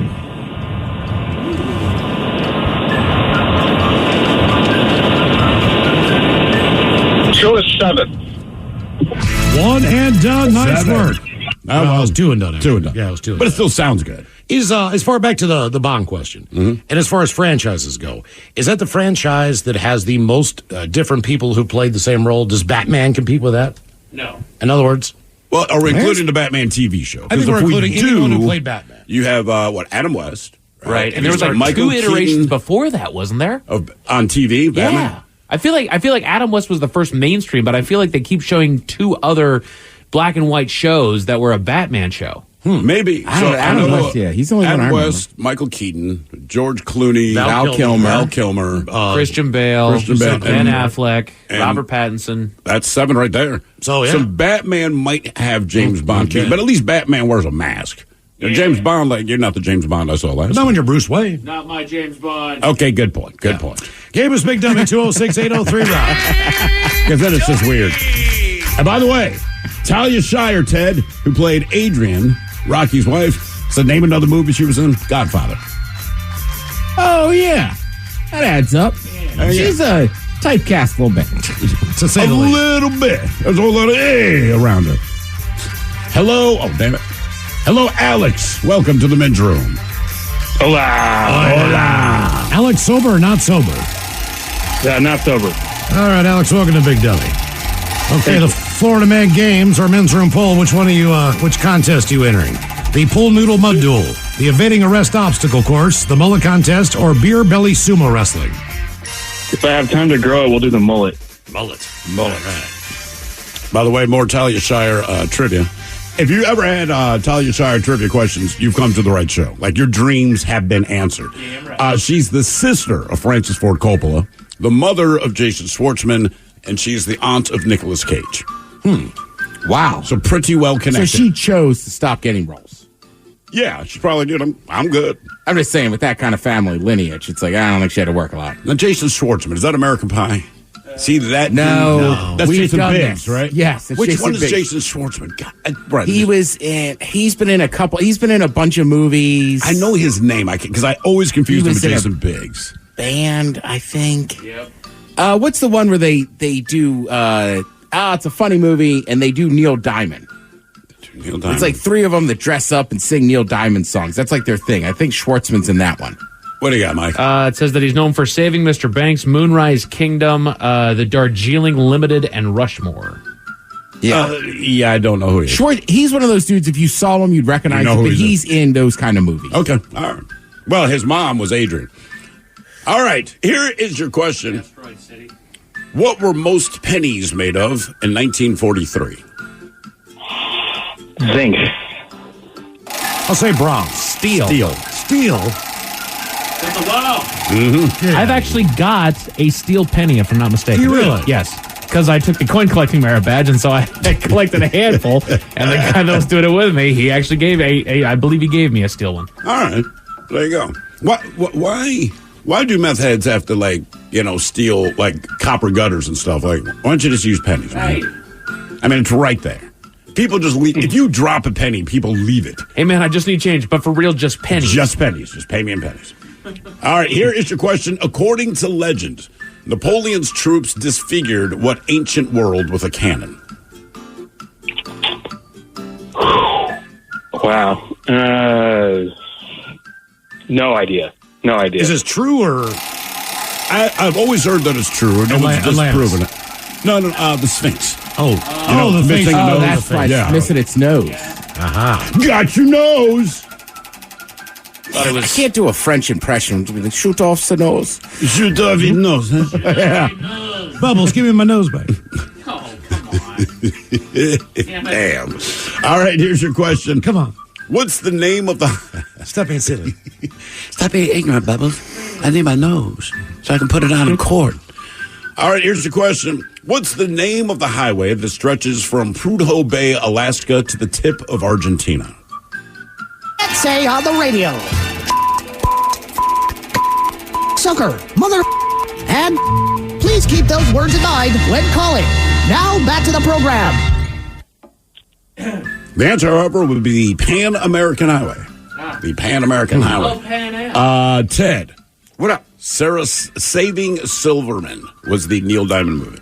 That's exactly what I'm thinking of. Mm-hmm. And apparently Schwartzman wasn't in it. Oh, for real? I feel like we did this last time. You thought he was Biggs. I know who Schwartzman is, just saying but that. I don't know what movies he's in. Ted was talking about Saving Silverman, but that's Jason Biggs. Oh, so we're both Jason Biggs guys. Right, obviously. Like, he's the one that comes to mind. All right, here's your question. Which U.S. state is nicknamed the Sunflower State? Ooh. Is it that state's official flower? You know what? I don't know. All right. All right. Because I don't think of sunflowers when I think of the state. I know. I think of Swahili as well. Missouri? Close. Kansas. Kansas. Huh.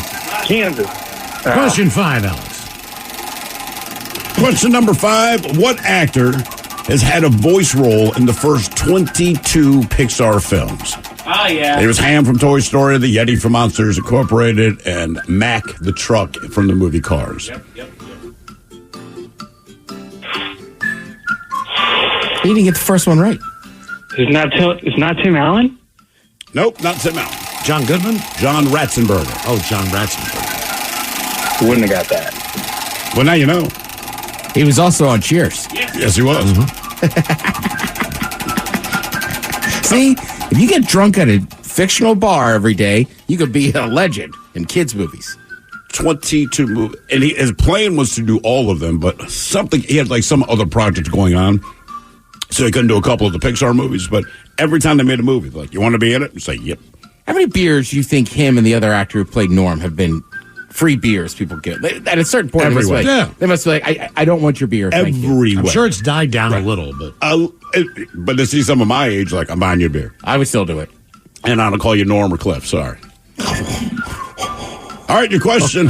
Gastritis. Gastritis affects which organ? Your stomach. Good check. Nice job. Game is Big W 206-803 round. Ted, we're talking to a grown-ass man. Hello, Marshall. Welcome to the men's room. Hey, how you fellas doing? Hola. Marshall, are you sober or not sober? Well, I'm sober here at work today. All right, Marshall, welcome to Big Dummy. Okay, our men's room poll. You're going to enter the Florida Man games, or you're going to do the pool noodle mud duel, the evading arrest obstacle course, the mullet contest, or beer belly sumo wrestling. I'm a pretty big guy. Let's go with the sumo wrestler. Sumo wrestling. Sumo wrestling. Right. Beer belly sumo wrestling. Okay. It's not a beer belly, it's a Crown Royal belly. But it'll work. Yeah, it's about that. All right, Marshall. Here's your question. Bernie. Bernie is the nickname for what NBA mascot? NBA. It's kind of in the name.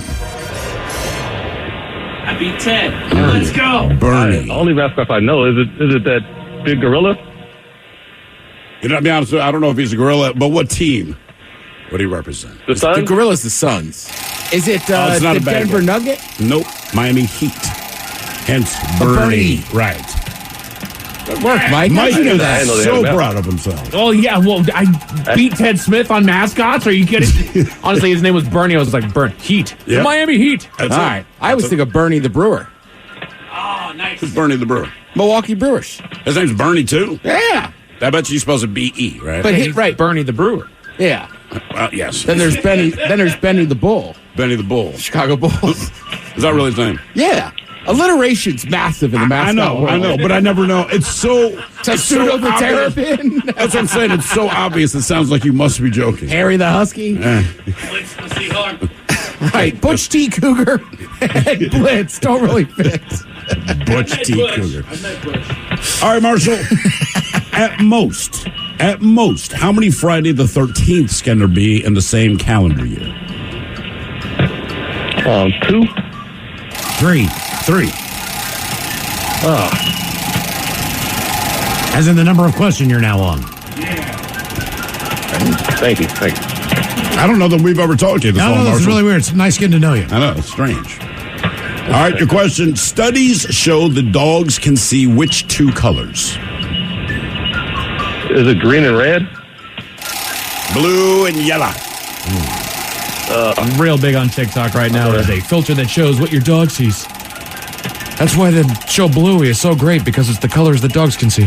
Yeah, because it was designed for dogs. Yes, that is fantastic. That's why they're into the LA teams in the NFL. Mm-hmm. Love the Chargers. All right, your question. What city is home to the University of Oregon? Is it Eugene? It is. Very good. Very good. Well done, Marshall. Longest we've ever talked about, man. Game is Big W 206-803 round. Hello, Chris. Welcome to the men's room. Hey, how's it going? Chris, are you on team sober or team not sober? Not sober. All right, Chris, welcome to Big Dummy. You are going to enter the Florida Man Games. Are you doing the pool noodle mud duel, the evading arrest obstacle course, the mullet contest, or beer belly sumo wrestling? Let's do the pool noodle mud doodle. Pool noodle mud duel it is. Deal. By the way, more John Ratzenberger trivia. Lives on Vashon. No kidding. I've heard that a few times. That sounds familiar. Yeah, somebody said he lives on Vashon Island. John, come on the show. So he likes hanging out with people. Well, Yes, clearly. He also started K2, the skis. That's a lie. That company did start on Vashon. Yeah. He did not start it. Oh, how quick you are. That's a lie. Did they turn that into a weed growing facility, if I'm not mistaken? They might have. I was just talking about that the other day on my podcast, because I know they make the plastic cadavers over there, too. Huh. The skeletons for Yeah. schools. And think about it. Somebody said, dude, I have $1 million idea. It's going to sound stupid. We're going to make plastic skeletons. And we're going to walk away with millions of dollars. Those are not cheap. Yeah.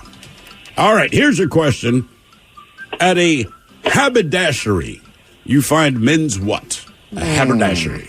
A haberdashery? Mm-hmm. Yeah, it's an old school word for this kind of place. Yeah, definitely an old school word. Trying to think. What would be the... Ah, Shay, let's go down to the haberdashery. You mean the store? There's one in Leavenworth. It's pretty famous. Oh, yep. It's actually called. Yeah. The haberdashery? No. It's called what it is. Oh. I'll have to pass that one. Beer hall? Hats. Or Oh. accessories or clothing all primarily, right. but yeah, just for men specifically. Okay. The one in Leavenworth that's famous is literally called the As Hat soon as you Store. said Leavenworth, I just thought about beer. I think they have a second location in the market now. Oh, really? Yeah. Okay. All right, here's your question. How old is Kevin in the 1990 classic Home Alone? I'm guessing he's 7 or 8. Which one? Let's go with 8 years old. There you go. Very good. He's 8 in that, huh? It's supposed to be. Wow. Head Chef is on the way. Ted's Meat and Potatoes has the favorite Halloween candies of the stars. And we've got your emails coming up next from the men's room at KISW.com. Therapy is known to be extremely helpful. But have you ever tried eavesdropping on someone else's problems? Listen to the new podcast, Say More with Dr. Sheila, starring Amy Poehler as the world-renowned self-proclaimed couples therapist. You know, it's funny, as I was making the appointment to come today. I'm sorry, I made the appointment. I mean, I booked the appointment. Listen to Say More with Dr. Sheila on the free Odyssey app or wherever you get your podcasts. Did you know that 1 in 5 children across the U.S. are at risk of hunger right now? As a grandmother, I know the importance of a filled tummy and the joy it brings. This holiday season, I invite you to join me in filling a few extra plates for the millions of hungry kids out there. With a $10 donation, you can help provide up to 100 meals. Please visit nokidhungry.org/chip in today, because every child deserves a full heart and a full belly. On Instacart, I can shop a huge selection of pet supplies, from that one brush that scratches him just right, to that extra comfy bed he can't wait to flop down in. And I get everything delivered right to my door in as fast as 1 hour. Okay, settle down. I know it's here. Yes, very exciting. Visit instacart.com or download the app to get a free delivery on your first 3 orders. Offer valid for a limited time. Minimum order $10. Additional terms apply. Instacart. Add life to cart. Looking to give the gift of pleasure? Add a little high heat to keep the desire burning. Or maybe you just need a little self-care. Come to Lovers for the best lingerie and toys to keep things hot this holiday. Save 20% on your purchase with Lovers Afterglow Rewards. Just mention LOVE20 at one of our 18 Western Washington locations. Offer valid with free Lovers Afterglow Rewards membership until November 30th. Some exclusions apply. What's up? It's your boy, The Ted Smith from the Men's Room. And did you know I have a podcast? Well, I do. The Podcast. New episodes uploaded every Wednesday on the Odyssey app. The debauchery rolls on. You're listening to the Men's Room with Miles and Thrill. 99.9 KISW. Favorite Halloween candy of the stars coming up with Ted's Meat and Potatoes, but first time for a few emails from the Men's Room at KISW.com. You've got mail. Jump into a couple birthdays here, guys. Could you please wish my wife, Inyi, a very happy 30th birthday? She's an amazing person, wonderful mom to our 2 daughters. How about a little kid fish sandwich, some Thrill shotgun gets, and maybe Ted hyping her up for her 30s? Thanks, guys. That from Mila, Chloe, and Dad. Fish challenge! Get.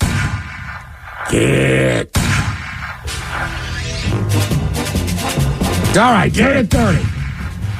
Listen, the 30s are a wild decade. First of all, happy 30th. Have fun tonight. As Thrill would say, it's a dirty 30, and since you're a woman, that actually counts. Yeah. The beginning's going to be awesome. Sorry, my coach doesn't like going, guys, it's my dirty 30. Like, you're not a lady. Stop saying that. You're creeping me out. All right, it's a terms chicks use, and they like to scream it when they're in the goddamn bar ordering muddled drinks and taking forever. There's your advice for your 30s. Stop ordering muddled drinks, ladies, if there's 5 of you. It's 5 p.m. College football's on. That guy needs to sling beer. Cocktails with 2 names, like Jack and Coke. He ain't wrong. I got a little personal there. I apologize. No, it sucks. Dude, can I tell you? Really, they're all getting mojitos. Other than people sitting in every seat on every ticket I buy, the other one I've now discovered is when I go to the coffee shop, the person in front of me whips out their phone and orders 6 coffees for their entire office. I got burned instead today, of dude. just the one. Same thing. And I'm telling you, it happens. It's over 50%. Here's what pissed me off about today, though. I was being nice, which I seldom am, and I'm not ever going to be again because there's a lady there. She wasn't quite in line yet, and she goes, "Oh no, go ahead." I said, "You were here. Go ahead." Boom. I need this. I need this. I need this, and I'm like, "Oh, you bitch! You should have said at least like, hey, I'm ordering for 8 people." Now I know. No, she didn't say that. Guys, I forget every year, not this year. Give myself a shout out because none of my 2 friends listen to the show. How about Thrill the Bear and the Dirty Germans talking about fly fishing and camping with the boys this weekend? Love the show. Listened every day for 10 years. Congrats on the soon-to-be 4,000th episode. Thank you for that. That from Trucker Johnny in Milton. Ooh, Trucker Johnny. I'm just a big old dirty bear. But when I go fly fishing, I go fishing for the worm that's hidden behind your fly. Yeah, I like that bear. He has exactly the right idea. Fly fishing with the boys. You open your fly, we will go fishing. Yeah, so I like to fly fishing because it reminds me of sex with a woman. When I say put on your waders, it's gonna be wet. Jesus. Hey, gentlemen, please wish my big bro Jeff a happy 54th birthday. The Dirty Germans can maybe talk about drinking his 100 proof Old Forester. I have had that. That is fantastic. And then what happens afterwards? Thanks, guys. That from the Lone Hippie. Yeah, he wants to know what happens afterwards. Listen, if you do it right, you won't remember, but you might wonder, why is there so much lube on my backside? Yeah, I think the exciting thing is drinking something that old. Or maybe you're kinky and that's just the person you're having sex with. So, I call this one Old Wrinkly. All right, guys, here you go. Sex with a dry leg bed. Happy, happy, happy birthday. Happy, happy, happy birthday. Happy, happy, happy birthday to you, to you, to you. Ja, the Dirty Germans brought to you by Men's Room Original Sausage. Available through Uli's World Famous Sausage, mensroomlive.com, and other fine retailers. Schweinefleisch. Think about a couple extra emails on good or bad, what made the date memorable. But Joel is catching up on the podcast here on the Odyssey app. I took a girl to a seafood restaurant in Seattle for our very first date. This is one of those restaurants that dump a huge bowl of crab legs, corn, sausage, shrimp, potatoes directly onto a piece of butcher paper on your table for two to pick through, which is always a tasty pile of fun. Plus, it tells me a little bit about how playful the girl I'm taking on a date is and some other qualities that I might be looking for. Well, the place is packed, and as always, as we start talking about the typical first date questions, we're hitting off really well. Maybe 30 minutes in, all of a sudden, I see her face change to a shocked expression, and I hear someone behind me yell in a fearful tone, "Mom!" There was a lady at the table directly behind me having a shellfish allergy reaction. Vomiting then all over herself and their table. The restaurant staff, well trained for this, jumped into action, moving the patrons, getting the ambulance coming, trying to clean up.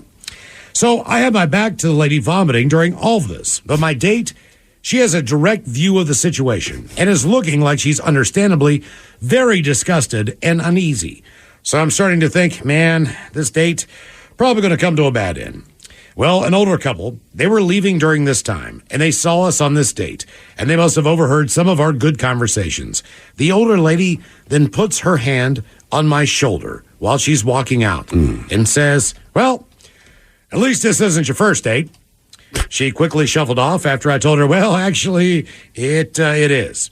The staff asked if we'd like to move tables, which to my disbelief, my date agreed to. We spent an additional 3 hours there, chatting it up. I did hear the lady who got sick ended up being okay. Server also told us that shellfish allergies occur maybe 3 times a year at that restaurant. Damn. And it typically doesn't hit those that are allergic until the second time that they try shellfish. I did not know that. Ended up marrying her. That girl that I took on that date. Divorced her ass later, but that's a different story. Keep on rocking, guys. That from B-Dub. I mean, it sucks he got divorced, but that's a great date story. It is. And here is a good turd story. I mean, a great turd story. Several years ago, I was looking for a place to rent with my girlfriend. And after going out for a fairly large breakfast with plenty of coffee, which always gets the system moving, we arrive at an open house at a big, beautiful property in Edmonds. My girlfriend got excited about how awesome this place was. Right about that time, my stomach started to turn into a proper death growl, and I knew there was an urgent situation that needed to be dealt with ASAP. So while my girlfriend talked with the agent by the front door, I offered to check out the rest of the place on my own. Through the house, back to the stairs, up the stairs, second floor, all the way to the end of the hall to the main bedroom and private attached bathroom. Not another soul in the house. Score. I went into quick poop mode, pants down, squat and crap, explode all over the bowl, immediately start the cleanup process before anyone else shows up. Quick and easy, but definitely not clean. The perfect crime. Until I turn around to flush. And of course, no flush. I panic. I go to where the toilet plumbing attaches to the wall. I turn on the water. Nothing.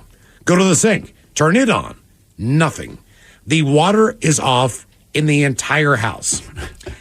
Immediately back downstairs to my girlfriend, who is now happily looking around, excited about the possibilities of our awesome new rental home. While the agent then starts talking to another couple who was looking around and walked in. And some other folks then show up and they're making their way upstairs. I had to grab her hand and whisper, "We gotta go. Now." "Why?" she says. "There's no time. Now." She's confused, but we left, got in our car, and drove away while I told her the story. She thought I was funny, but was mostly pissed there was no way in hell that we were getting that house. Sorry, random open house lady. I did not know. Dude, it was a nasty one, too. That from Troy. And one more on how did I almost die. Guys, a few days behind on the Odyssey app. Last week you had the question, how did you almost die? Well, I've almost died multiple times. The closest to death was when I got in a bad car accident. When I was 16, I got T-boned by a pickup truck while driving a Volkswagen Rabbit in 1983. Broke my left hip. Fractured my pelvis in 2 places. 3 broken ribs, bruised lung, and a concussion. I had a huge tear in my skin by my left hip. I have a 10-inch long scar about 1 inch wide, and my muscles in that area got a bit messed up too. I needed 2 units of blood at the hospital. I've had other close calls, but that was the big one. Thanks, guys. That from your loyal listener, Jim. Time to open wide and sample Ted's meat and potatoes. Now, here's your host, head chef of the men's room, the Ted Nugent. Head chef of the house. Thank you, folks. Thank you. We've already talked states' popular candies for Halloween, and obviously this is, like we say, every holiday has different things, right? Sure. Let's start. Champagne, New Year's Eve, yeah. Yep. right? Then, you got the drinking holidays in there. Easter is when ham shines, Scalloped potatoes. You get to 4th of July, hamburger, hot dogs, looking at you. I feel like Labor Day plays in with July 4th as well. Yeah, all that stuff. Kind of your final hurrah to summer. Turkey, Thanksgiving, all that stuff. Right, turkey, Thanksgiving, Christmas, kind Turkey, of a crapshoot. Turkey, ham. Yeah. But Halloween really shines, or candy really shines at Halloween. I mean, look, they do well at Easter, but it's different Halloween, style of candy. Well, it's pastel. I know it begs the question, why is there not a traditional Halloween meal? But I know there is. It's Snickers. Parents are either out with their kids or they're at home and answering the door, and not a lot of time to do that, with the kids out and about during dinner time. Right, because generally when you would eat dinners when the sun's kind of setting, but it's like that's when you got to get out there and get that candy. And the thing is, if you feed your kids too well on Halloween night, no matter what you say, they're going to eat more candy than you'd like, and then they're going to puke. So to me, I will say, why do it? As a kid, we always got pizza. On Halloween? That's a good call. That was kind of the thing. Like, you'd go out trick-or-treating, come back, and one of my parents would have, whoever wasn't walking with us would have gone out and plus, the scariest meal would be liver and onions. You don't want to do that every year. Right. So do you want to feed kids? No, that's what I'm saying. Just feed yourself. Right. I mean, that's the one that gets people to... So BuzzFeed put together a list, and I have like some of them here on the list, but these are celebrities and the candies they can't live without. First of all, this isn't on the list I have, but it's on the BuzzFeed list. Viola Davis. Okay, hang on, but she's very serious every time she speaks. All right, go on that track. That's just when you see her, she's a very serious person. No, Toblerone. Yeah, she strikes me. Oh, probably not Toblerone, but come on, you're right. Kind of serious. She's a serious person. Maybe a little bit older.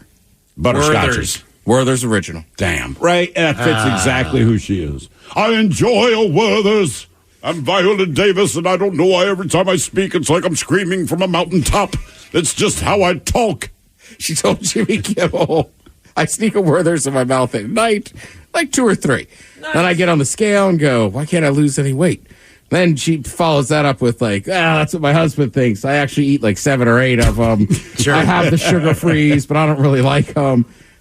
I've told this story before, like, and my mother's coming back out for Thanksgiving. But one year, she was out during the summer. We're at the grocery store, and I said, why are you buying Werther's Originals? Well, I like them. I said, I know you like them, but you're only going to eat like 2, and then they're sitting in my house. She goes, nah, somebody will like them. My buddy Saul comes over, and that bastard sat there and ate like 10 of them. Really? She's right. And he's like, I forgot how much I like these. I'm like, come on, Saul. I'm trying to tell my mom we don't need to buy Werther's.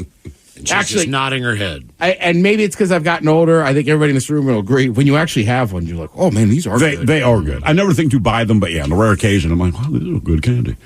John Bernthal, he likes Double Bubble, which to me, I don't count gum as candy. I agree. I know it is. It's got sugar in it, but is it candy? And technically, I'm not eating it. Do they sell it in the produce section? Well, no. Okay, where do they sell it? But I don't think it's candy. They also sell People magazine up there. I don't believe People magazine is candy. Cake is different than a Snickers bar, but to me, they're both, sugary, sweet desserts. Sure. Well, all desserts, but like gum to me, you're not eating it. So it's not candy. Mike, me and you like hard seltzers. What section they sell those in? The beer section. Right. That ain't beer. Yeah. But it's still an alcoholic beverage. So, Thrill and I agree. Gum, not candy.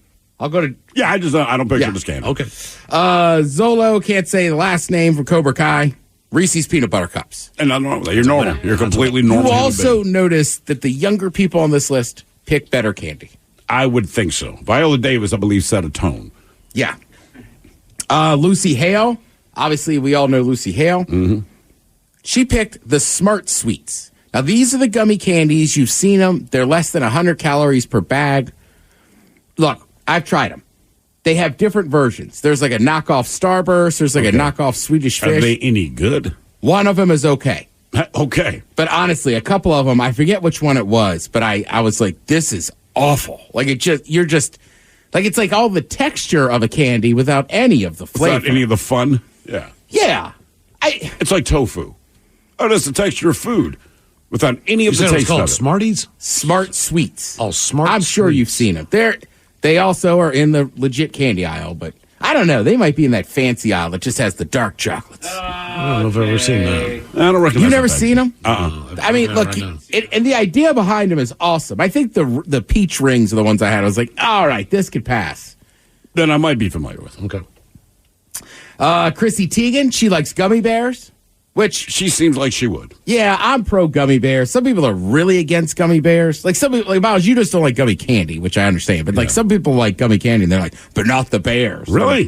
Like, that's a weird stance. I don't like gummy candy either. I mean, but to your point, I'm not against it. Obviously, a lot of people like them because they have all the gummy vitamins. Yeah. So just as gummy melatonin. Yeah, totally. Be nice if they could make gummy prescription drugs. Yeah. I'm tired of swallowing pills. Come on, man. I'm 42 and I'm tired of swallowing pills. I need a soft chewable. Also, shout out to the Germans. Haribo, the best gummy bear there is. Who else makes them? Black Mountain? Yeah, actually, damn it, that's not a bad brand either. Black Forest is Black Mountain. There's a few different brands, but you can tell the good ones. You can always tell the knockoff ones. They're closer by the register and you don't recognize the brand. Yep. Let's see. Yeah, it's Black Forest, damn it. Yep. Kourtney Kardashian. She's in to taking a break. Oh, Kit Kat. Kit Kat bar. Oh, all right. Nothing wrong with that. Yeah. I like all the flavors they have in Asia. Like the green tea? Yeah. That's the first one that comes They to have like mind. 9 million flavors there. They do. I'm telling you, foreign candy is awesome. That's why I got all that candy from Australia. Well, we all get that, but remember my buddy Ron, when we met up with him in Germany, he gave me that giant bag of European chocolate. European chocolate is a different thing. Most of it is not milk chocolate. Correct. And frankly, you can't add as much crap to everything as we do, so the chocolate tastes legally different. you can't do it. Have you ever had chocolate covered gummy bears? I have. Ew. That sounds gross. Somebody here just says they're the best. I've never heard of it. And that people that like them love them. To me, there's sometimes it's just like I don't need them together. Yeah. Now look, I'm not against having a Kit Kat bar and some gummy bears. I just don't want the chocolate around my bear. Correct. Yeah. That sounded bad as soon as it left my mouth. All right, Kelly Clarkson apparently hadn't been eating too many of these lately. Well, I'm just saying she lost some weight. That's a compliment. She has. She has one of the worst candy bars there is. Mounds. Really? Mounds. Mounds is just Almond Joy without the coconut? No, they both have coconut. One has a nut. Oh, Mounds has nuts. And there's Almond Joy. Almond Joy, yeah. Almond Joy has nuts. Mounds She don't. does not feel like a nut. She does not feel like a nut. Almond Joy is a mound with almonds on it. All right. Aquafina, who I find pretty funny. And I'm going to catch heat for this one. I don't even know if Mike will back me up. One of the most delicious treats. Doesn't matter what's on the inside. The Raisinette. Oh, my God, dude. Really? Yeah, I'll go in with the unraisinets. All right. I love them. Yeah. I won't turn them away. No. It's another one of those where if you've got something, like, oh, yeah, I'll take a Raisinette. But I'm not grabbing that box anti-raisin, off the shelf. but I'm just, for some reason, I just don't like them. I am anti-raisin. Like, look, raisin, and listen. Raisins make radio. Do you even like grapes? I would rather eat a grape than a raisin, but no. But I would just say this about raisins. Raisins try so hard to be nature's candy. You're not candy, all right? Pinocchio's not a real boy, and raisins aren't freaking Just don't put them in oatmeal cookies. That's another one for me. I just like the way how authoritative you were like, you don't even like grapes. If you give raisins away on Halloween night, the little box. Oh, I hated that. Then you're in trouble with your See, and I was in on the raisins. Look, raisins, they are I think they are close. I mean, the Honey Crisp probably took it over now. But as far as natural candy, it's pretty sweet and good. And look, it goes good on sweet potato. A sweet potato to me is nature's candy. All right. Look, I don't hate on it. More of a yam man. Whatever. Bill Nye the Science Guy. Oh, boy. Now he's the Jolly Ranchers or something. He's from all right, around you're here. not wrong. It's hard. Starburst? Those are soft. Are they? Lifesavers. Okay, yeah. He struck me as someone that's not going to be chocolate. It's not going to be a last candy time I bar. had a lifesaver. Or a Certs. Actually, Certs. They're mints. We Same are shape. old. Yeah, they were like the healthier ghetto version of Lifesaver. Or a Tic Tac. Yeah. I would also say Lifesavers. They make a chewy version now that's pretty good, too. Somebody here says raisins are grape jerky. Dehydrated grapes. Or dates, or whatever. Travis Kelce. It's the opposite of what he does for a living. He likes white chocolate. Well, this time around. Cherries. No, but he catches passes pretty Right. consistently. Drops. Butterfinger is his favorite. Oh, I love nice. a Butterfinger. And then the guy that throws it to him, Patrick Mahomes, I don't know why this fits in perfect for him. Starburst, especially the red ones. By the way, I still I know, Miles, you love the whatchamacallit. I was talking to somebody the other day, and they're like, oh, my girlfriend's into the weird candies. And I was like, what do you mean? He's like, she's like an old broad. He didn't say broad. She loves whatchamacallit's a lifesaver. Is that an old candy? It's a Rice Krispie treat with Covered chocolate in on chocolate. top. It's delicious. Mike, when's the last time you had one? Honestly, like last month. Oh, damn. All right. I had one a couple weeks ago. I know. Well, you love them. I know. They're great. But I remember when I lived with you, you had like a little secret stash of them. Yes. I never stole one, as I don't like them. That's why I bought them. Thank you, Head Chef. We appreciate it. Shot of the Day's coming up. You are listening to The Men's Room. I'm Snoop Dogg, and I'm giving up smoke. I know what you're thinking. Snoop, smoke is kind of your whole thing. But I'm done with it. I'm done with the coughing and my clothes smelling all funky. I'm going smokeless. Solo stove, fix 5. They took out the smoke. Now you can have a nice blaze without any clouds ruining your day. Go smokeless. Go to solostove.com. Tell them Big Snoop Dogg sent you. Have you or a loved one been injured in an accident? Are you struggling to recover fair compensation? Look no further. At Phillips Law Firm, the experienced personal injury attorneys will fight for your rights and get you the justice and compensation you deserve. They handle a wide range of cases, including car accidents, slip and falls, medical malpractice, and workplace injuries. Justice is a phone call away, so don't wait. Call today for a free case review. Call 1-800-JUSTICE or visit justiceforyou.com. Getting older means a world of change, but some things still stay the same, like being at risk for type 1 diabetes, because type 1 can happen at any age. So screen it like you mean it. If just one person in your family has type 1, you're up to 15 times more likely to get it too. And 50% of type 1 diagnoses happen after the age of 18. So screen it like you mean it. Type 1 diabetes starts long before you need insulin, and one blood test could help you spot it early and lower the risk of serious complications like diabetic ketoacidosis, known as DKA. So don't get caught by surprise. Screen it like you mean it, because getting answers now can help you get prepared. The more you know, the more you can do. So don't wait. Talk to a doctor about how to get screened. Tap now or visit screenfortype1.com to learn more. Again, that's screenfortype1.com, and screen it like you mean it. Did you know that even here in the U.S., 1 in 5 children are at risk of hunger? As a mother, it breaks my heart. That's why I support No Kid Hungry. Through school meal programs and community partnerships like with local food banks, they're making a real difference. Every $50 donation can help provide 500 meals for kids. Won't you please visit nokidhungry.org/chip in and give today? Your support can help ensure that more children get the meals they need and that fewer kids go to bed hungry. 99.9 KISW. The shenanigans continue. This is the Men's Room with Miles and Thrill. All right, Takona, we'll trigger your toast for the shot of the day. And we do have your headlines on the way at 5:50. But first, quick check-in with Mike Hogg and some of the stories and headlines he is not working on. Thank you, Miles. Domino's is giving away $1 million of free pizzas to people struggling with student loans. All right. Right. That'll gain him some loyalty. So people that went to med school. Yeah, pretty much. People that went to school. I feel like that's also kind of the staple I'm in school food. It absolutely is. I mean, that is their target audience. It's right? quick. It's relatively affordable, especially for as much as you get. And if you don't eat it all, you got breakfast the next morning. Exactly. It's also the official food of working conditions aren't great. We might need a raise. That pizza party. Yeah, no kidding. No kidding. So let's get this affordable food. But right, college. I mean, look, when is pizza not good? 100%. Right. Now, you could make an argument pizza's far from actually like a food. You know what I mean? Well, I'll take it. That's what I'm saying. You know what I mean? Like, yeah, you can't eat our version of pizza all the day. But, right, kids love it. Adults love it. Everybody does. But and it's hard not to get excited when that moment comes, too.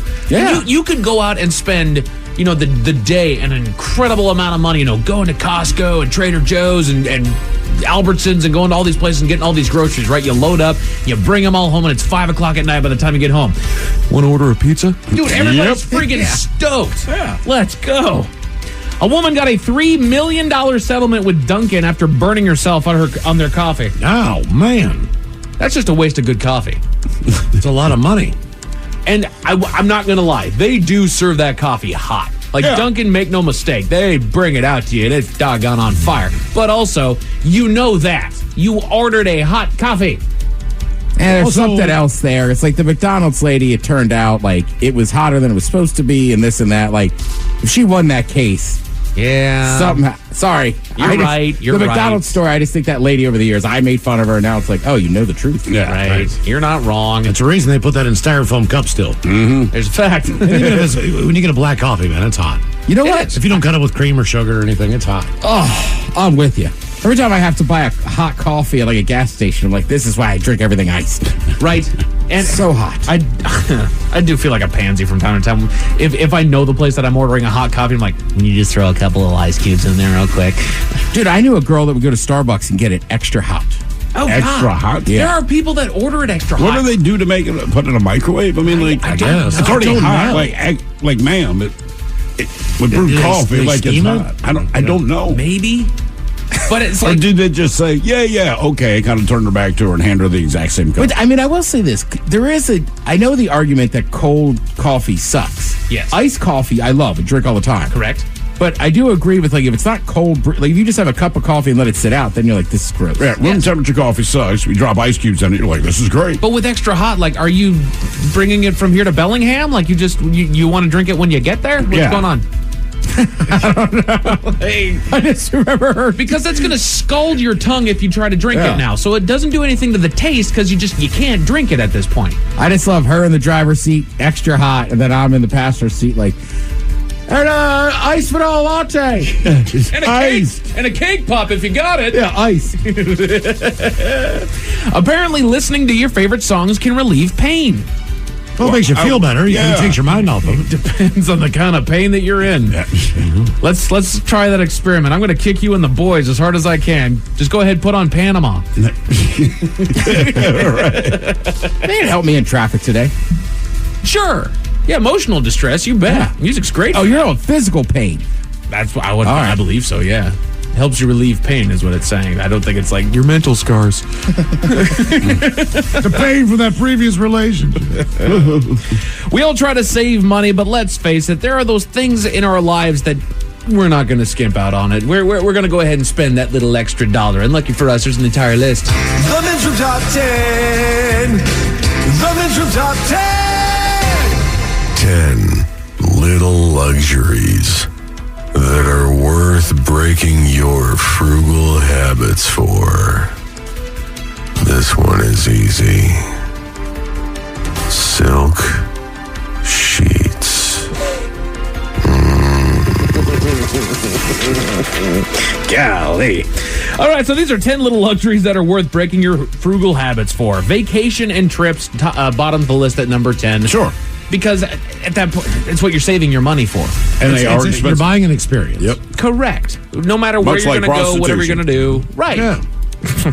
a movie, a concert, sporting event. You bet, man. You bet. Functional items that get rid of inconveniences. Well, sure. It says a bus or a bike pass to help you get around faster, purchasing a fast-speed charger so that your electronics are boosted quickly.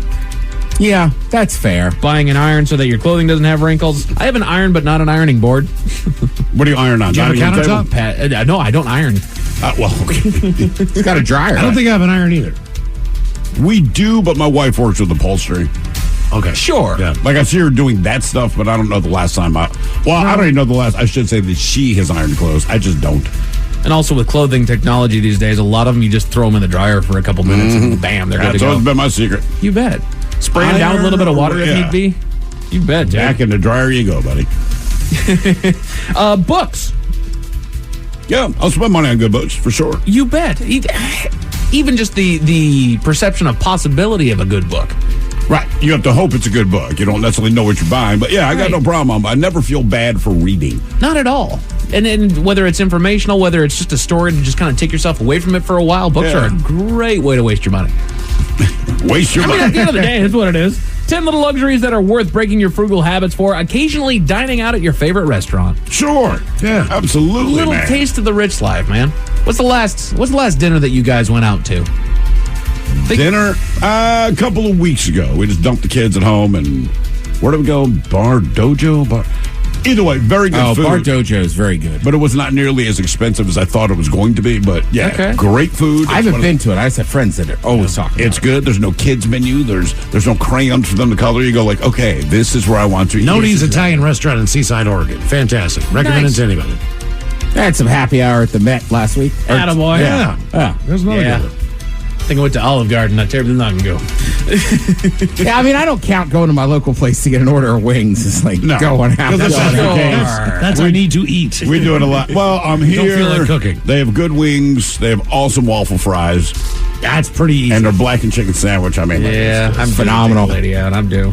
The right tools for your kitchen, it says. Like a sharp knife so you don't struggle to cut meat and vegetables. Guess what? But those are lifers. That's why you buy them. You buy good pots and pans and knives. But the thing, but you don't know until you know. Because you go, dude, when you're younger, like, these are on sale. Get these. And there's nothing wrong with that. But you do, like, in 5 years, you're like, we cannot clean these anymore. Right. They're dented, whatever. Right. It's like the older you get, like, I got a new vacuum.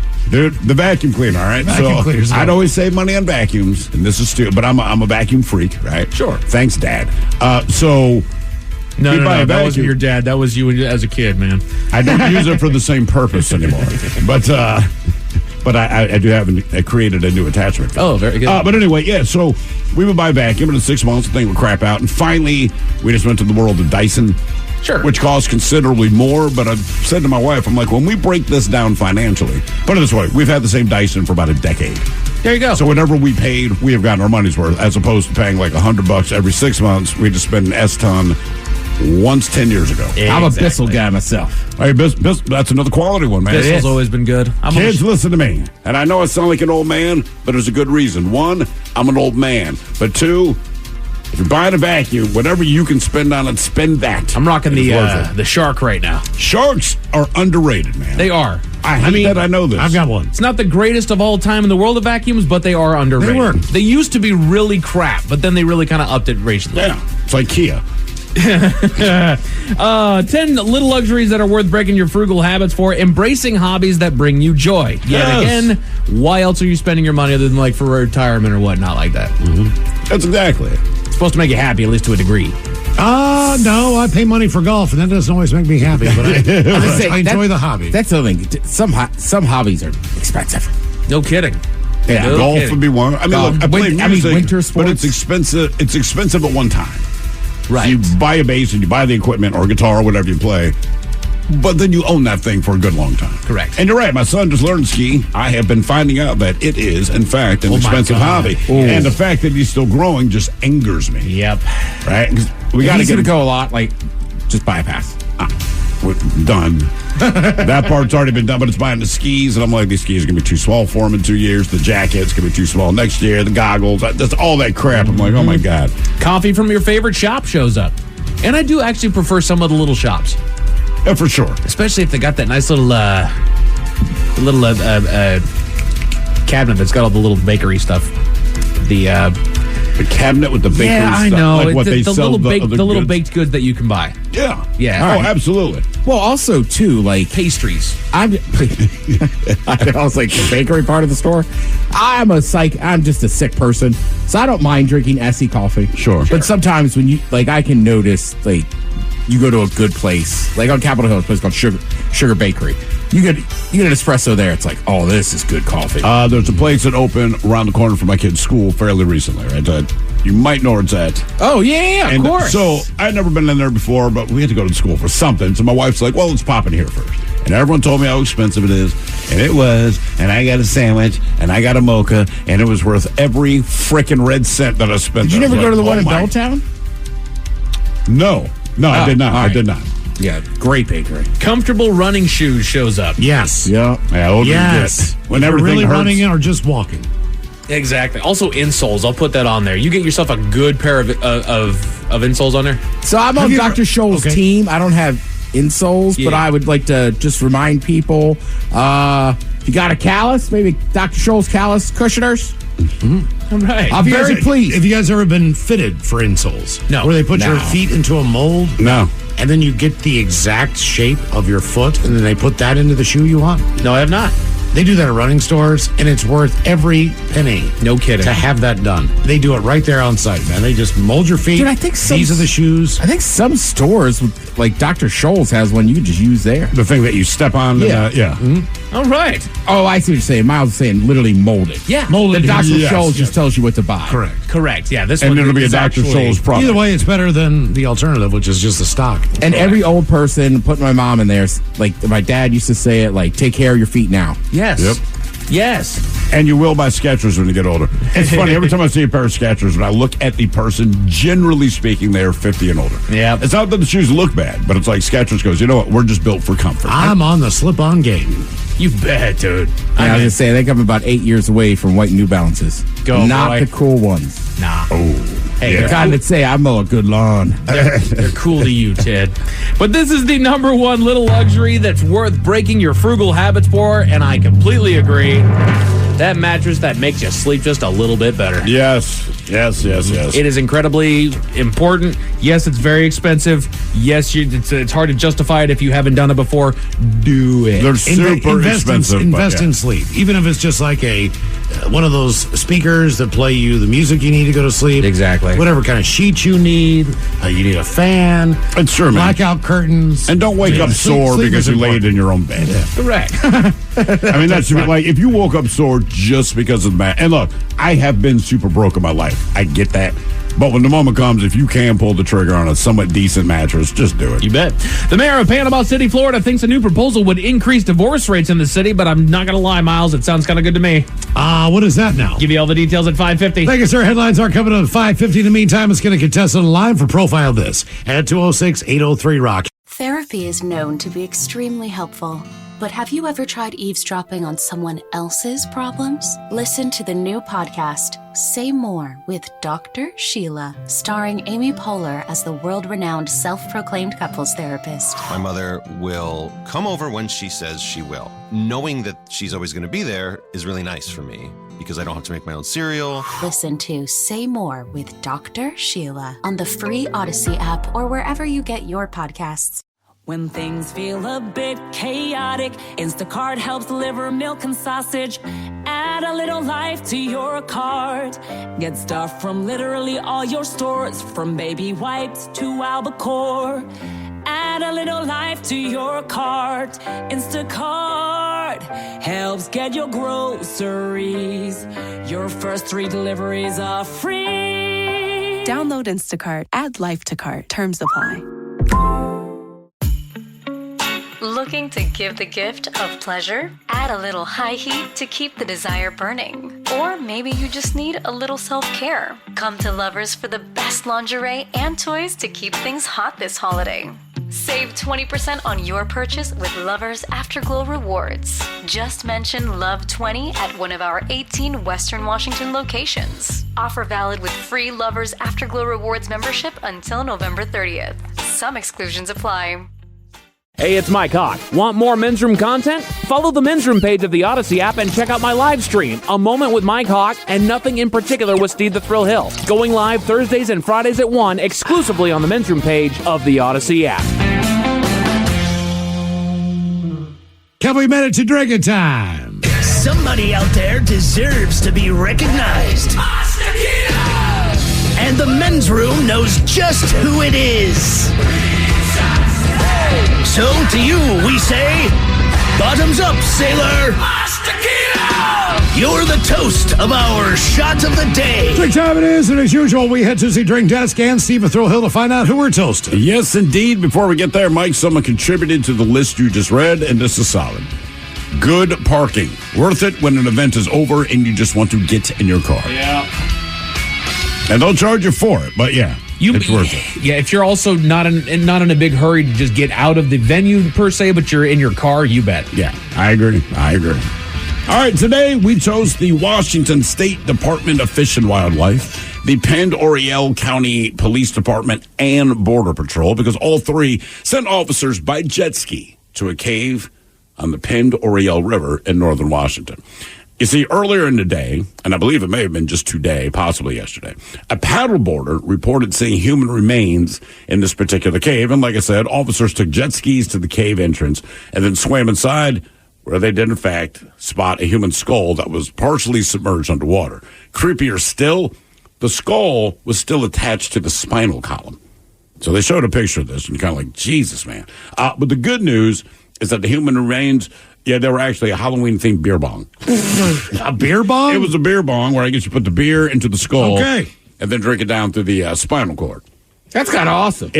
I'm telling you, man, I saw the picture and I'm like, look, I understand that I kind of put you guys out and you had the rights out there and do this thing, but it was pretty freaking cool. It really was. I did a beer bong in years. You're the first person I thought. I have not either. You were the first person I thought of when I read beer bong. I'm like, Ted. I can do them. I was never great at They them. just fill me up now. Yeah. Last time I did one, I was like, oh, it's fine. I'm just My belly's older, full. and now I don't want to eat dinner. And now I have to belch. And I say that. I shotgunned like 5 beers last weekend. Right. Just not a beer bong. Just not a beer bong. All right, what's the difference? Keith? Yeah. Old school. So, by the way, my kids, they had a sleepover a couple of weeks ago, and it was still warm outside. So they're all outside, and we had whatever drinks for them. I don't know. It was like seltzer water or whatever the case. I look out there, there's like 12 of them, okay? And I realize that they are keying these soda cans and shotgun. Well, could you shotgun a White Claw, or is it too bubbly? You can. Okay, all right. I have. I figured you would know. The thing is that the beer culture really caught on with like younger influencers and like college kids now. So there was always college guys like me or college bros that would shotgun beers. Yeah. But I mean now, like my buddy's in college. I go to his party when he DJs. There's like 21-year-old chicks and everything. They all shotgun stuff. Oh, yeah. You know, like Travis Kelce. Would you see him playing golf? He shotguns beers. It's like cool again. Let me apologize to the people of Ponderay. People letting me know that I said it wrong. Ponderay. If it makes you feel any better, everybody, I knew there was no way I was saying this right when I wrote it, but I didn't feel like looking it up. But I knew that you would correct me if I were wrong. So thank you. It's Ponderay. Next on stage, Ponderay.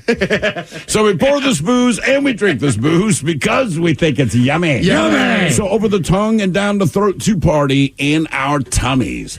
Down the hola bichola. The Men's Room presents Profile This. And Steve Thrill Hill, could you please tell everyone how Profile This is played? Oh, I sure can, Miles. It's a simple game where we share with you a real-life news story, something that happened right here on planet Earth. And as you listen to the story, based on the stereotypes you believe to be true of people and the decisions that people make, we'll ask you what it is you think makes the story a story. To the rest of you texting in, yes, I do acknowledge it is Ponderay, but thank you. Everyone here knows how to say it except me. And really, the phone line just, okay, we had someone, but the phone line took a dump. All right. So it's up to you guys. What are the choices? Well, we go old school today. Of course, we have the wonderful world of drugs. We have Bite Me. In other words, what did someone find in their food? And, of course, Animalize This, where you guess the animal responsible for causing the problem. Why don't we do Bite Me? This story is messed up. I admit it openly. All right. A cannibal. So you already see where this is going. A cannibal who ate another man in Connecticut has been released back into public life after 10 years in a psychiatric hospital. Tyree Smith killed and ate a homeless man, but was found not guilty of murder by reason of insanity. That was back in 2013. And yeah, he seems a little crazy. Now, in his initial trial, witnesses say they saw Smith with a bloody axe and chopsticks because dude used chopsticks. Police later recovered the axe, the chopsticks, and an empty bottle of sake. Now, in lieu of spending time in prison, Smith was ordered and committed to stay in a state psychiatric hospital for 60 years, 60. But now, 10 years after the incident, the State Psychiatric Review Board said Smith was ready to be transitioned back to the community. Now, he will be living in a group home, a.k.a. a buffet, and he's not allowed to associate with anyone involved in criminal activity, which is hard to do at a group home. Anyway, in addition to eating the victim's eyeballs, what other part of the victim did he eat? Was it the heart, the brain, the genitals, or fingers? So heart, brain, genitals, or fingers. In addition to the eyeballs, what did this cannibal eat? Man, that's deep. Yeah, I told you. This one is, Well, this heart? You're going heart. Going heart? Well, I'm just thinking people that are really into food generally like eating organs. I don't. Yeah, I don't either. But also, I know a lot of different fish and stuff. You can eat the eyeballs. You can eat the eyeballs. You can eat the heart. I'm basing my thought that he is, a sicko cannibal. But he uses chopsticks and drinks sake. Right. So, ooh, definitely going with heart. I know why he ate the eyeballs, but I'm going heart. Why would the chopsticks make you think, had to be the heart? I had a buddy that was Okinawan, and when we'd eat fish together, he would always be like, "Can I have the eyeballs?" Okay, all right. So that's the connection I have in my brain. I'm going Rocky Mountain on this one. Oh, testicles. I'm going C. So what else did he eat? Heart, brain, genitals, or fingers? We'll find out next. That was a tease. I'm Snoop Dogg, and I'm giving up smoke. I know what you're thinking. Snoop, smoke is kind of your whole thing. But I'm done with it. I'm done with the coughing and my clothes smelling all funky. I'm going smokeless. Solo stove, fix 5. They took out the smoke. Now you can have a nice blaze without any clouds ruining your day. Go smokeless. Go to solostove.com. Tell them Big Snoop Dogg sent you. 99.9 KISW. We return to the men's room with Miles and Thrill. Oh, so glad we picked up Bite Me on Profile This. The story of a cannibal. Yeah. Ate another man. He was in jail for a number of years. He was actually released. Probably went to a psychiatric ward and everything else. Yeah, he was supposed to get 60 years in the psychiatric ward, but after 10 years, they said he's made enough progress. They're going to release him to a halfway home and re-assimilate him with society. So he's going into a group home, but he ate the eyeballs of his victim. Correct, with chopsticks. But he ate something else. So the question is, was it the heart, the brain, the genitals, or the fingers? And that's the very question I posed to you guys, and we'll start with Miles Montgomery. You went Rocky Mountain Oyster style, went with the genitals. I did. Which in this case would be testicles. Come on, man, he's not disgusting. What is wrong with you? He's just a cannibal, not weird. Ted, you went with the heart. Correct. Oh. Not the heart. No, he would have hated the scarecrow. He also ate the brain. The brain. The brain. With chopsticks and sake. So he's kind of a foodie. I guess. Are you a foodie if you eat the brain? Like if you're a cannibal and you're with your cannibal friends and you're talking about the different body parts you eat. So it's like eating the fingers, the equivalent of eating like boneless wings. Where if you eat the brain, you're like the guy that likes foie gras. And I think you eat any animal. Let's take humans out of it and you eat the eyeballs and the brain. Are you a foodie? Does that qualify as a foodie? It's a French dish. Right. Hanging Probably. brain. Hanging brain. Hanging brain, yes. Hanging brain, yeah. Now for all TV news all time for TV Time with Ted. And now, because your pathetic life is confined to countless hours in front of a talking box, the Men's Room presents TV Time with Ted. Did one not come through? All right. Your choices are the Jimmies, Fallon and Kibble, Seth Meyers, writers or Ted Smith? Is it Ted or is it late night? That's right, then the title. All these guys have teams of talented writers come up with their monologues each and every night. It is up to you to determine, is this an actual late night joke and from whom, or could it be a The Ted Smith original? The NBA season started yesterday, or as Instagram models call it, DM slide-in season. The Ted Smith. Writers. That was me. All right. That's a good one. Right? Yeah, I was toying between like Kardashians or Instagram models, like IG models. Yeah, I missed the black licorice joke on the head chef there with the Kardashian. Favorite candy? So let's stuck on black licorice. Oh. The FAA just got a new leader after a year and a half without anyone in charge. I guess for the last year and a half, it's been every. It's your handwriting. I typed it. It says every beer for themselves. But it should say plain. Damn, man, where is your head at? I have no idea. Hold on.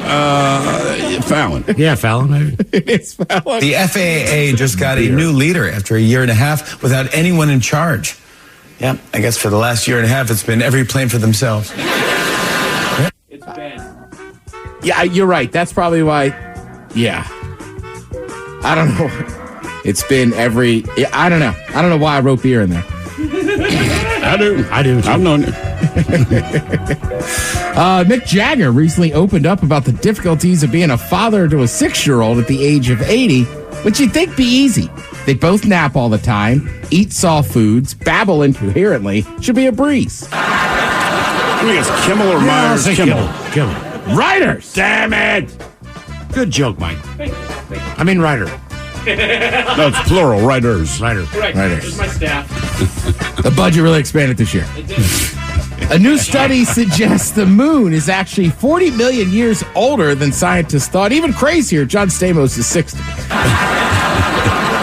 Fallon. Myers. That's Myers. A new study suggests that the moon is 40 million years older than scientists previously believed. Even crazier, John Stamos is 60. You know, it's hard to look at Stamos the same way now. I mean, I guess it makes him more realistic, hot, attractive. I'm none of those things. Famous. Again, he's got me. But Tony Danza banged both our girls. So we have that in common. If you ever meet him, please bring that up. What if somebody just hauled off and punched Danza and been like, I'm a Stamos guy?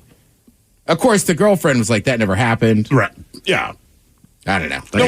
Like a Kevin Bacon 7 degrees of sexual separation. And I'm sure John Stamos doesn't actually care anymore. It's just kind of a I'm fight sure story. he's over it by now, sure. But Tony Danza denies it. But it's like, dude, if someone's going to say this person slept with my girlfriend, no offense. If it wasn't you, they would not have chosen you. He didn't deny it because the girl said yes. Oh, really? Oh, I yeah, thought no, I read yeah, she said she denied it and was like, that didn't happen. No, she just came out the other day. I was like, yeah, I had sex with Tony Danza, and me and John Stamos are broken up. Oh, all right. Yeah. I didn't ghost him. I told him I didn't want to be with him anymore. I don't, like, after a matter of time, look, at first you'd be pissy, but after a while, I don't know. I ran into a guy in a beer garden, and we had, how should I phrase this? Eskimo Brothers. Yes. And it was funny, because he was like... Who's the oldest brother out of the two? He was before me and then after me, and I was like, I thought you were still with her. He was like, nah, man, she did the same thing to me. And I was like, oh. And then I was like, can I buy you a beer? And he was like, yeah. We'll smoke a joint? I was like, yeah. It's funny how guys operate. Yeah. Cool. Sweet. Let's see. Gen Z, they want less sex and more platonic relationships in their movies and TV. Shut up, Gen Z. Now, according to a UCLA study, members of Gen Z have, quote, grown tired of stereotypical, heteronormative, that is a big word, storytelling that valorizes romantic and or sexual relationships, especially ones that are toxic. They're looking for more representation of friendship, which is a core aspect of adolescence and social well-being. Look, it's so sex. I get what they're saying, but also this is one of those things too that like we just got to remind people that like it's a TV show or a movie, so you can't. You're not. Those people couldn't exist in real life. Right. Who's Miles? Who's the guy we love on Curb? Leon. Oh yeah. What's that actor? I forget that actor's name, but I saw an interview with him, and they were like, "Are you part of you kind of like Leon?" And he's like, "No." He's like, "Do you think a grown man that lives in another man's house just walks around in like basically sweats and a wife beater all day eating chips?" He's like, "That's not realistic. Like that's He's like, it's a fun character to play, sure." Or like, look, I like Yellowstone. I know a ton of women that are like, Beth is the best. She's so badass and everything. She's a horrible person. She's a horrible person on that show. You know what I mean? It's like I like Rip, the guy that ends up with her. I don't know how he deals with it, but like Rip kills people for the farm as well. You know what I mean? It's like, right, that's why you like him, is it's make believe. So some of the point. Right, some of the sexual stuff, it's like, yeah, like don't watch a movie and then look at your husband or wife and be like, oh, I need to go do that. Like just take it for what it is. If you want real life, wake up and go. Now, there is movies. And look, I'm sure there's women's movies just as much, but I know there's a ton of guy buddy movies where they just go and do stupid ass. Yeah, because that's what we do. That's all the Hangover is. I mean, think about the generation. Stranger Things, even if you look back at our, like, the Goonies or all these kid packs that run together and all that stuff. Like, yes, of course, when you're younger, you appreciate that more. Then the older you get, you're like, I haven't talked to that guy in 20 years. Yep. All right, this is kind of interesting. These are movie and TV sets you could book on Airbnb. Some of them pretty cool. Now, Tony Starks, right? He's got his lakeside cabin from Avengers Endgame. Okay. It's in a 2,000-acre equestrian estate in Georgia. Airbnb. How much do you think it costs a night? $7,500. Yeah. You guys are way over. Way over. Okay. $3,000. $929 a night. I wouldn't spend that, but a lot less than I thought. You're staying, again, you're not using all the acreage. You're just staying at the place. That makes sense. I was looking at the general cost of the whole thing. And you're staying at the cabin, and also, like, I don't know. It's not like you're going to, I don't think that you could just, like, start taking out the horses and everything. And also, it's in Fairburn, Georgia. Oh, okay. Well, so much to do. The Byers house from season 4 of Stranger Things. You guys remember that one? Yeah. All right, that's located in Albuquerque, New Mexico. Right? I mean, trust me, if you're in Albuquerque, it'd be nice to have Walt's house, but like you can't rent that. A real person lives there. Mm-hmm. So how much do you think that one is? Let's say $450 a night. $332. Okay. Not bad. $332. What a weird number. That's less than a hotel room in Seattle. Yeah, no kidding. This one is pretty affordable. Sociana's Tokyo Loft and Girls. So the only issue is this one's in Tokyo. So the travel there is more expensive, but it's only $142 a night. That's not bad. Yeah. That's really cheap. That's actually probably cheaper than if you went to Tokyo and got a hotel. The most expensive hotel prices I have seen maybe in my life is in Austin on a game day weekend. Really? Oh, my God. I'm sleeping on my buddy's floor. The Swan House from Twilight, the home of Bella and her dad, Charlie. Where is it Is located? that Forks? For real? No. They honestly, they didn't film anything in Forks. Okay. It just is supposed to take place there. Gotcha. This one's in St. Helens, Oregon. $400 a night. Damn. All right. Well, you know what? If that's your destination, cool. And Mike, you can correct me if I'm wrong, but I want to say the woman that wrote Twilight had literally never even been to Forks. Yeah, I don't think so. She just picked it because she Like did saw the research, weather. Yeah. saw the weather, saw the scenery, and was like everything like this. Has everybody in here been to Forks? Yeah.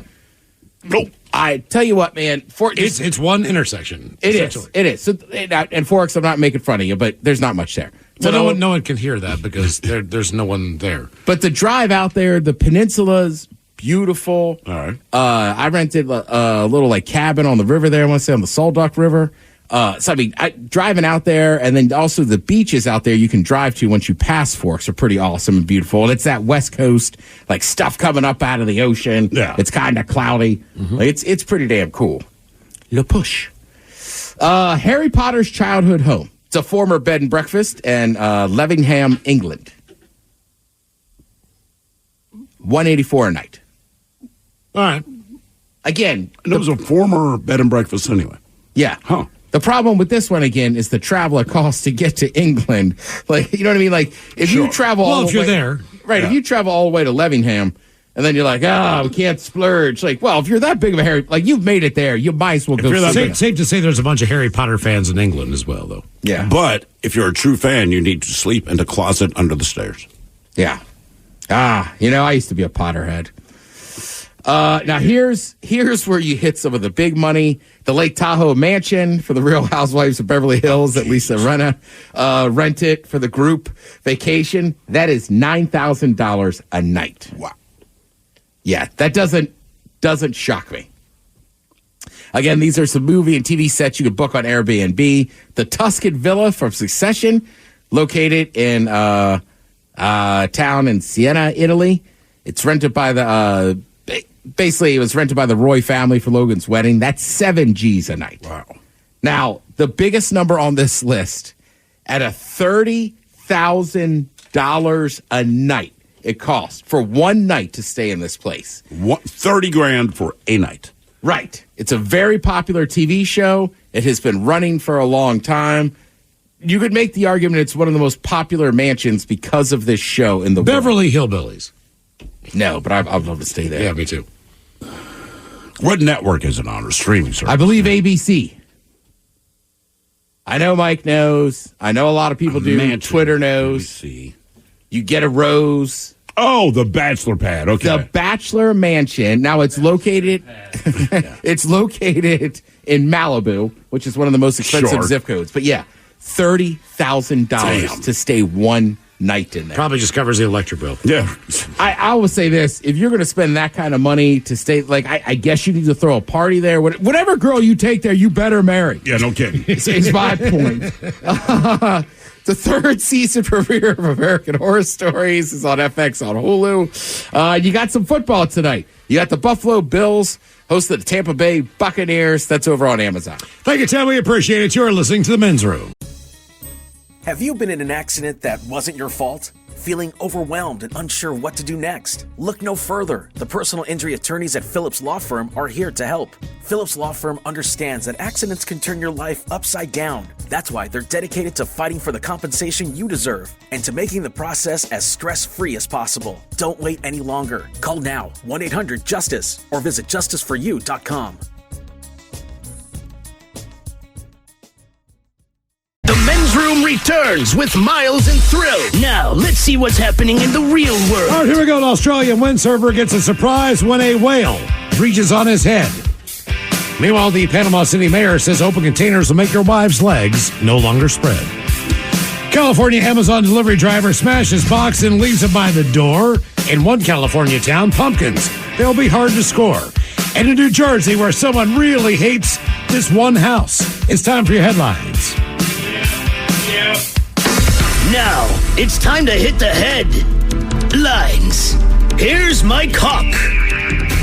All right, our top story, we go to Panama City, Florida, where the mayor is no fan of a new proposal. It was brought up at a recent meeting when he was already skeptical about any possible positive aspects of the proposal and admits that he laid out his arguments against it. The negatives continued to show themselves as he was spinning wisdom. He prophesied that the proposal for a new district would not only increase the cost for law enforcement and trash pickup, but would also snowball into an increase in divorce rates in the area, which is why he's not a fan of a new district in the area with an open container policy. He said the divorce rates are already high, and I'll just pour some alcohol on that. We could expect that number to get even higher. Oh, my God. Proponents of the proposal say that they would restrict the open containers to approved and marked cups and would be contained within the district borders. But in light of the mayor's hesitation, they're making some adjustments to see about getting it approved. And I didn't listen to it, but I did see the mayor as he was being interviewed. He looks like the type of guy that's pretty much against any kind of drinking in fun police, any sort of public. Guarantee he'd shut down bars if he had fun police. They live inside of my house. Right. Like, sober people have bad relationships too. Correct. Yeah. No, only drunk people did. I know. Well, thank you, buddy. Thank you very much. In other news, odd story out of California, as a delivery driver seems to have had a bad day on the job and he took it out on his delivery.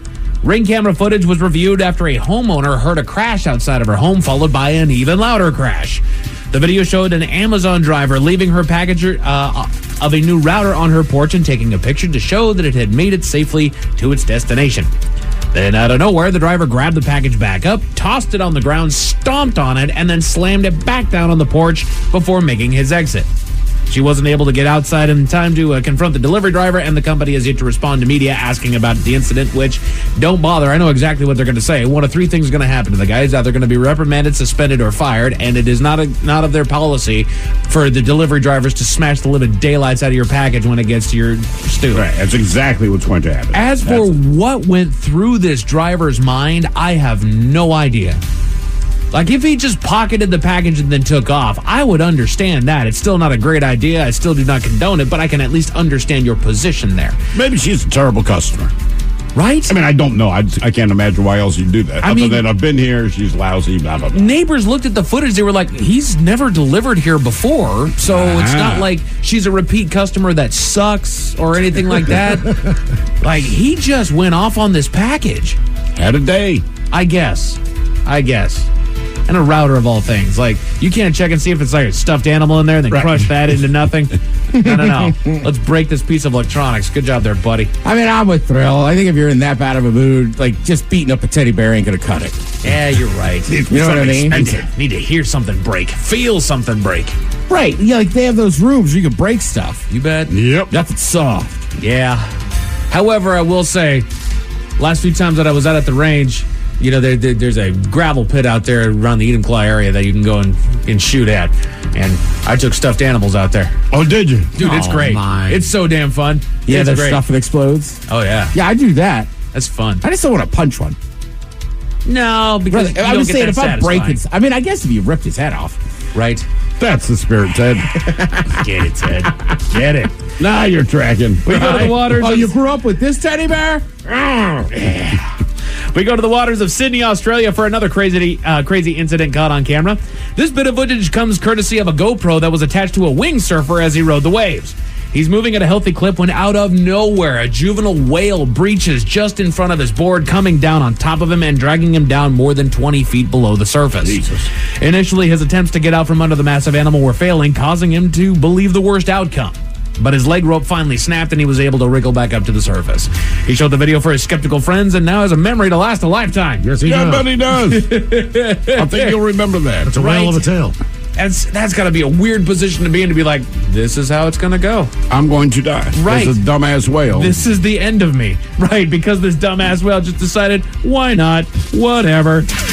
Men's Room Sports, we got a little bit of action on for you tonight. Thursday Night Football is underway on Prime TV. Josh Allen of the Buffalo Bills is hosting Baker Mayfield and those Tampa Bay Buccaneers. Again, that's over on Amazon. NHL hockey for you tonight. Your Seattle Kraken are in Carolina taking on the Hurricanes. After second intermission, it is currently 2-1 with the Kraken in the lead. If you want to go and check that out, that's over on Root Sports. Meanwhile, a little bit of NBA basketball continues today. The Philadelphia's in Milwaukee already taking on the Bucks over on TNT, and that's going to move on over into the Phoenix Suns at LA taking on the Lakers. And that is it for your sports as well as for your headlines. And with that, Mike Hawk is out. Thank you, sir. We appreciate it. We'll see you next time for the return of Ted versus the FCC. It will be a Bad Choice Friday. Lovely Taryn Daly is up next. Yes, indeed. In the meantime, well, we'll be all about this bitch for 180 seconds or so. So until then, please do what you do best. And for Aletha's sake, stay beautiful. The Men's Room has been taped before a live studio audience. Wardrobe and makeup provided by Mantastic Limited. This has been a presentation of the Men's Room Radio Network. Oh, man! A Double Flush production. Getting older means a world of change, but some things still stay the same, like being at risk for type 1 diabetes, because type 1 can happen at any age. So screen it like you mean it. If just one person in your family has type 1, you're up to 15 times more likely to get it too. And 50% of type 1 diagnoses happen after the age of 18. So screen it like you mean it. Type 1 diabetes starts long before you need insulin, and one blood test could help you spot it early and lower the risk of serious complications like diabetic ketoacidosis, known as DKA. So don't get caught by surprise. Screen it like you mean it, because getting answers now can help you get prepared. The more you know, the more you can do. So don't wait. Talk to a doctor about how to get screened. Tap now or visit screenfortype1.com to learn more. Again, that's screenfortype1.com. And screen it like you mean it. Therapy is known to be extremely helpful. But have you ever tried eavesdropping on someone else's problems? Listen to the new podcast, Say More with Dr. Sheila, starring Amy Poehler as the world-renowned self-proclaimed couples therapist. My mother will come over when she says she will. Knowing that she's always going to be there is really nice for me because I don't have to make my own cereal. Listen to Say More with Dr. Sheila on the free Odyssey app or wherever you get your podcasts. Transit is better with an Orca card. Here's why. 1. It's easy. Just tap and pay your way onto Metro and all other public transit around the Sound. 2. Your tap shows us when and where you're riding the most, so Metro can serve you better. And 3. Orca cards are for everyone. 18 and younger now ride free with a free youth Orca card. So what are you waiting for? Get an Orca card. Tap for transit and make your ride count today. Visit kingcounty.gov/tap for transit.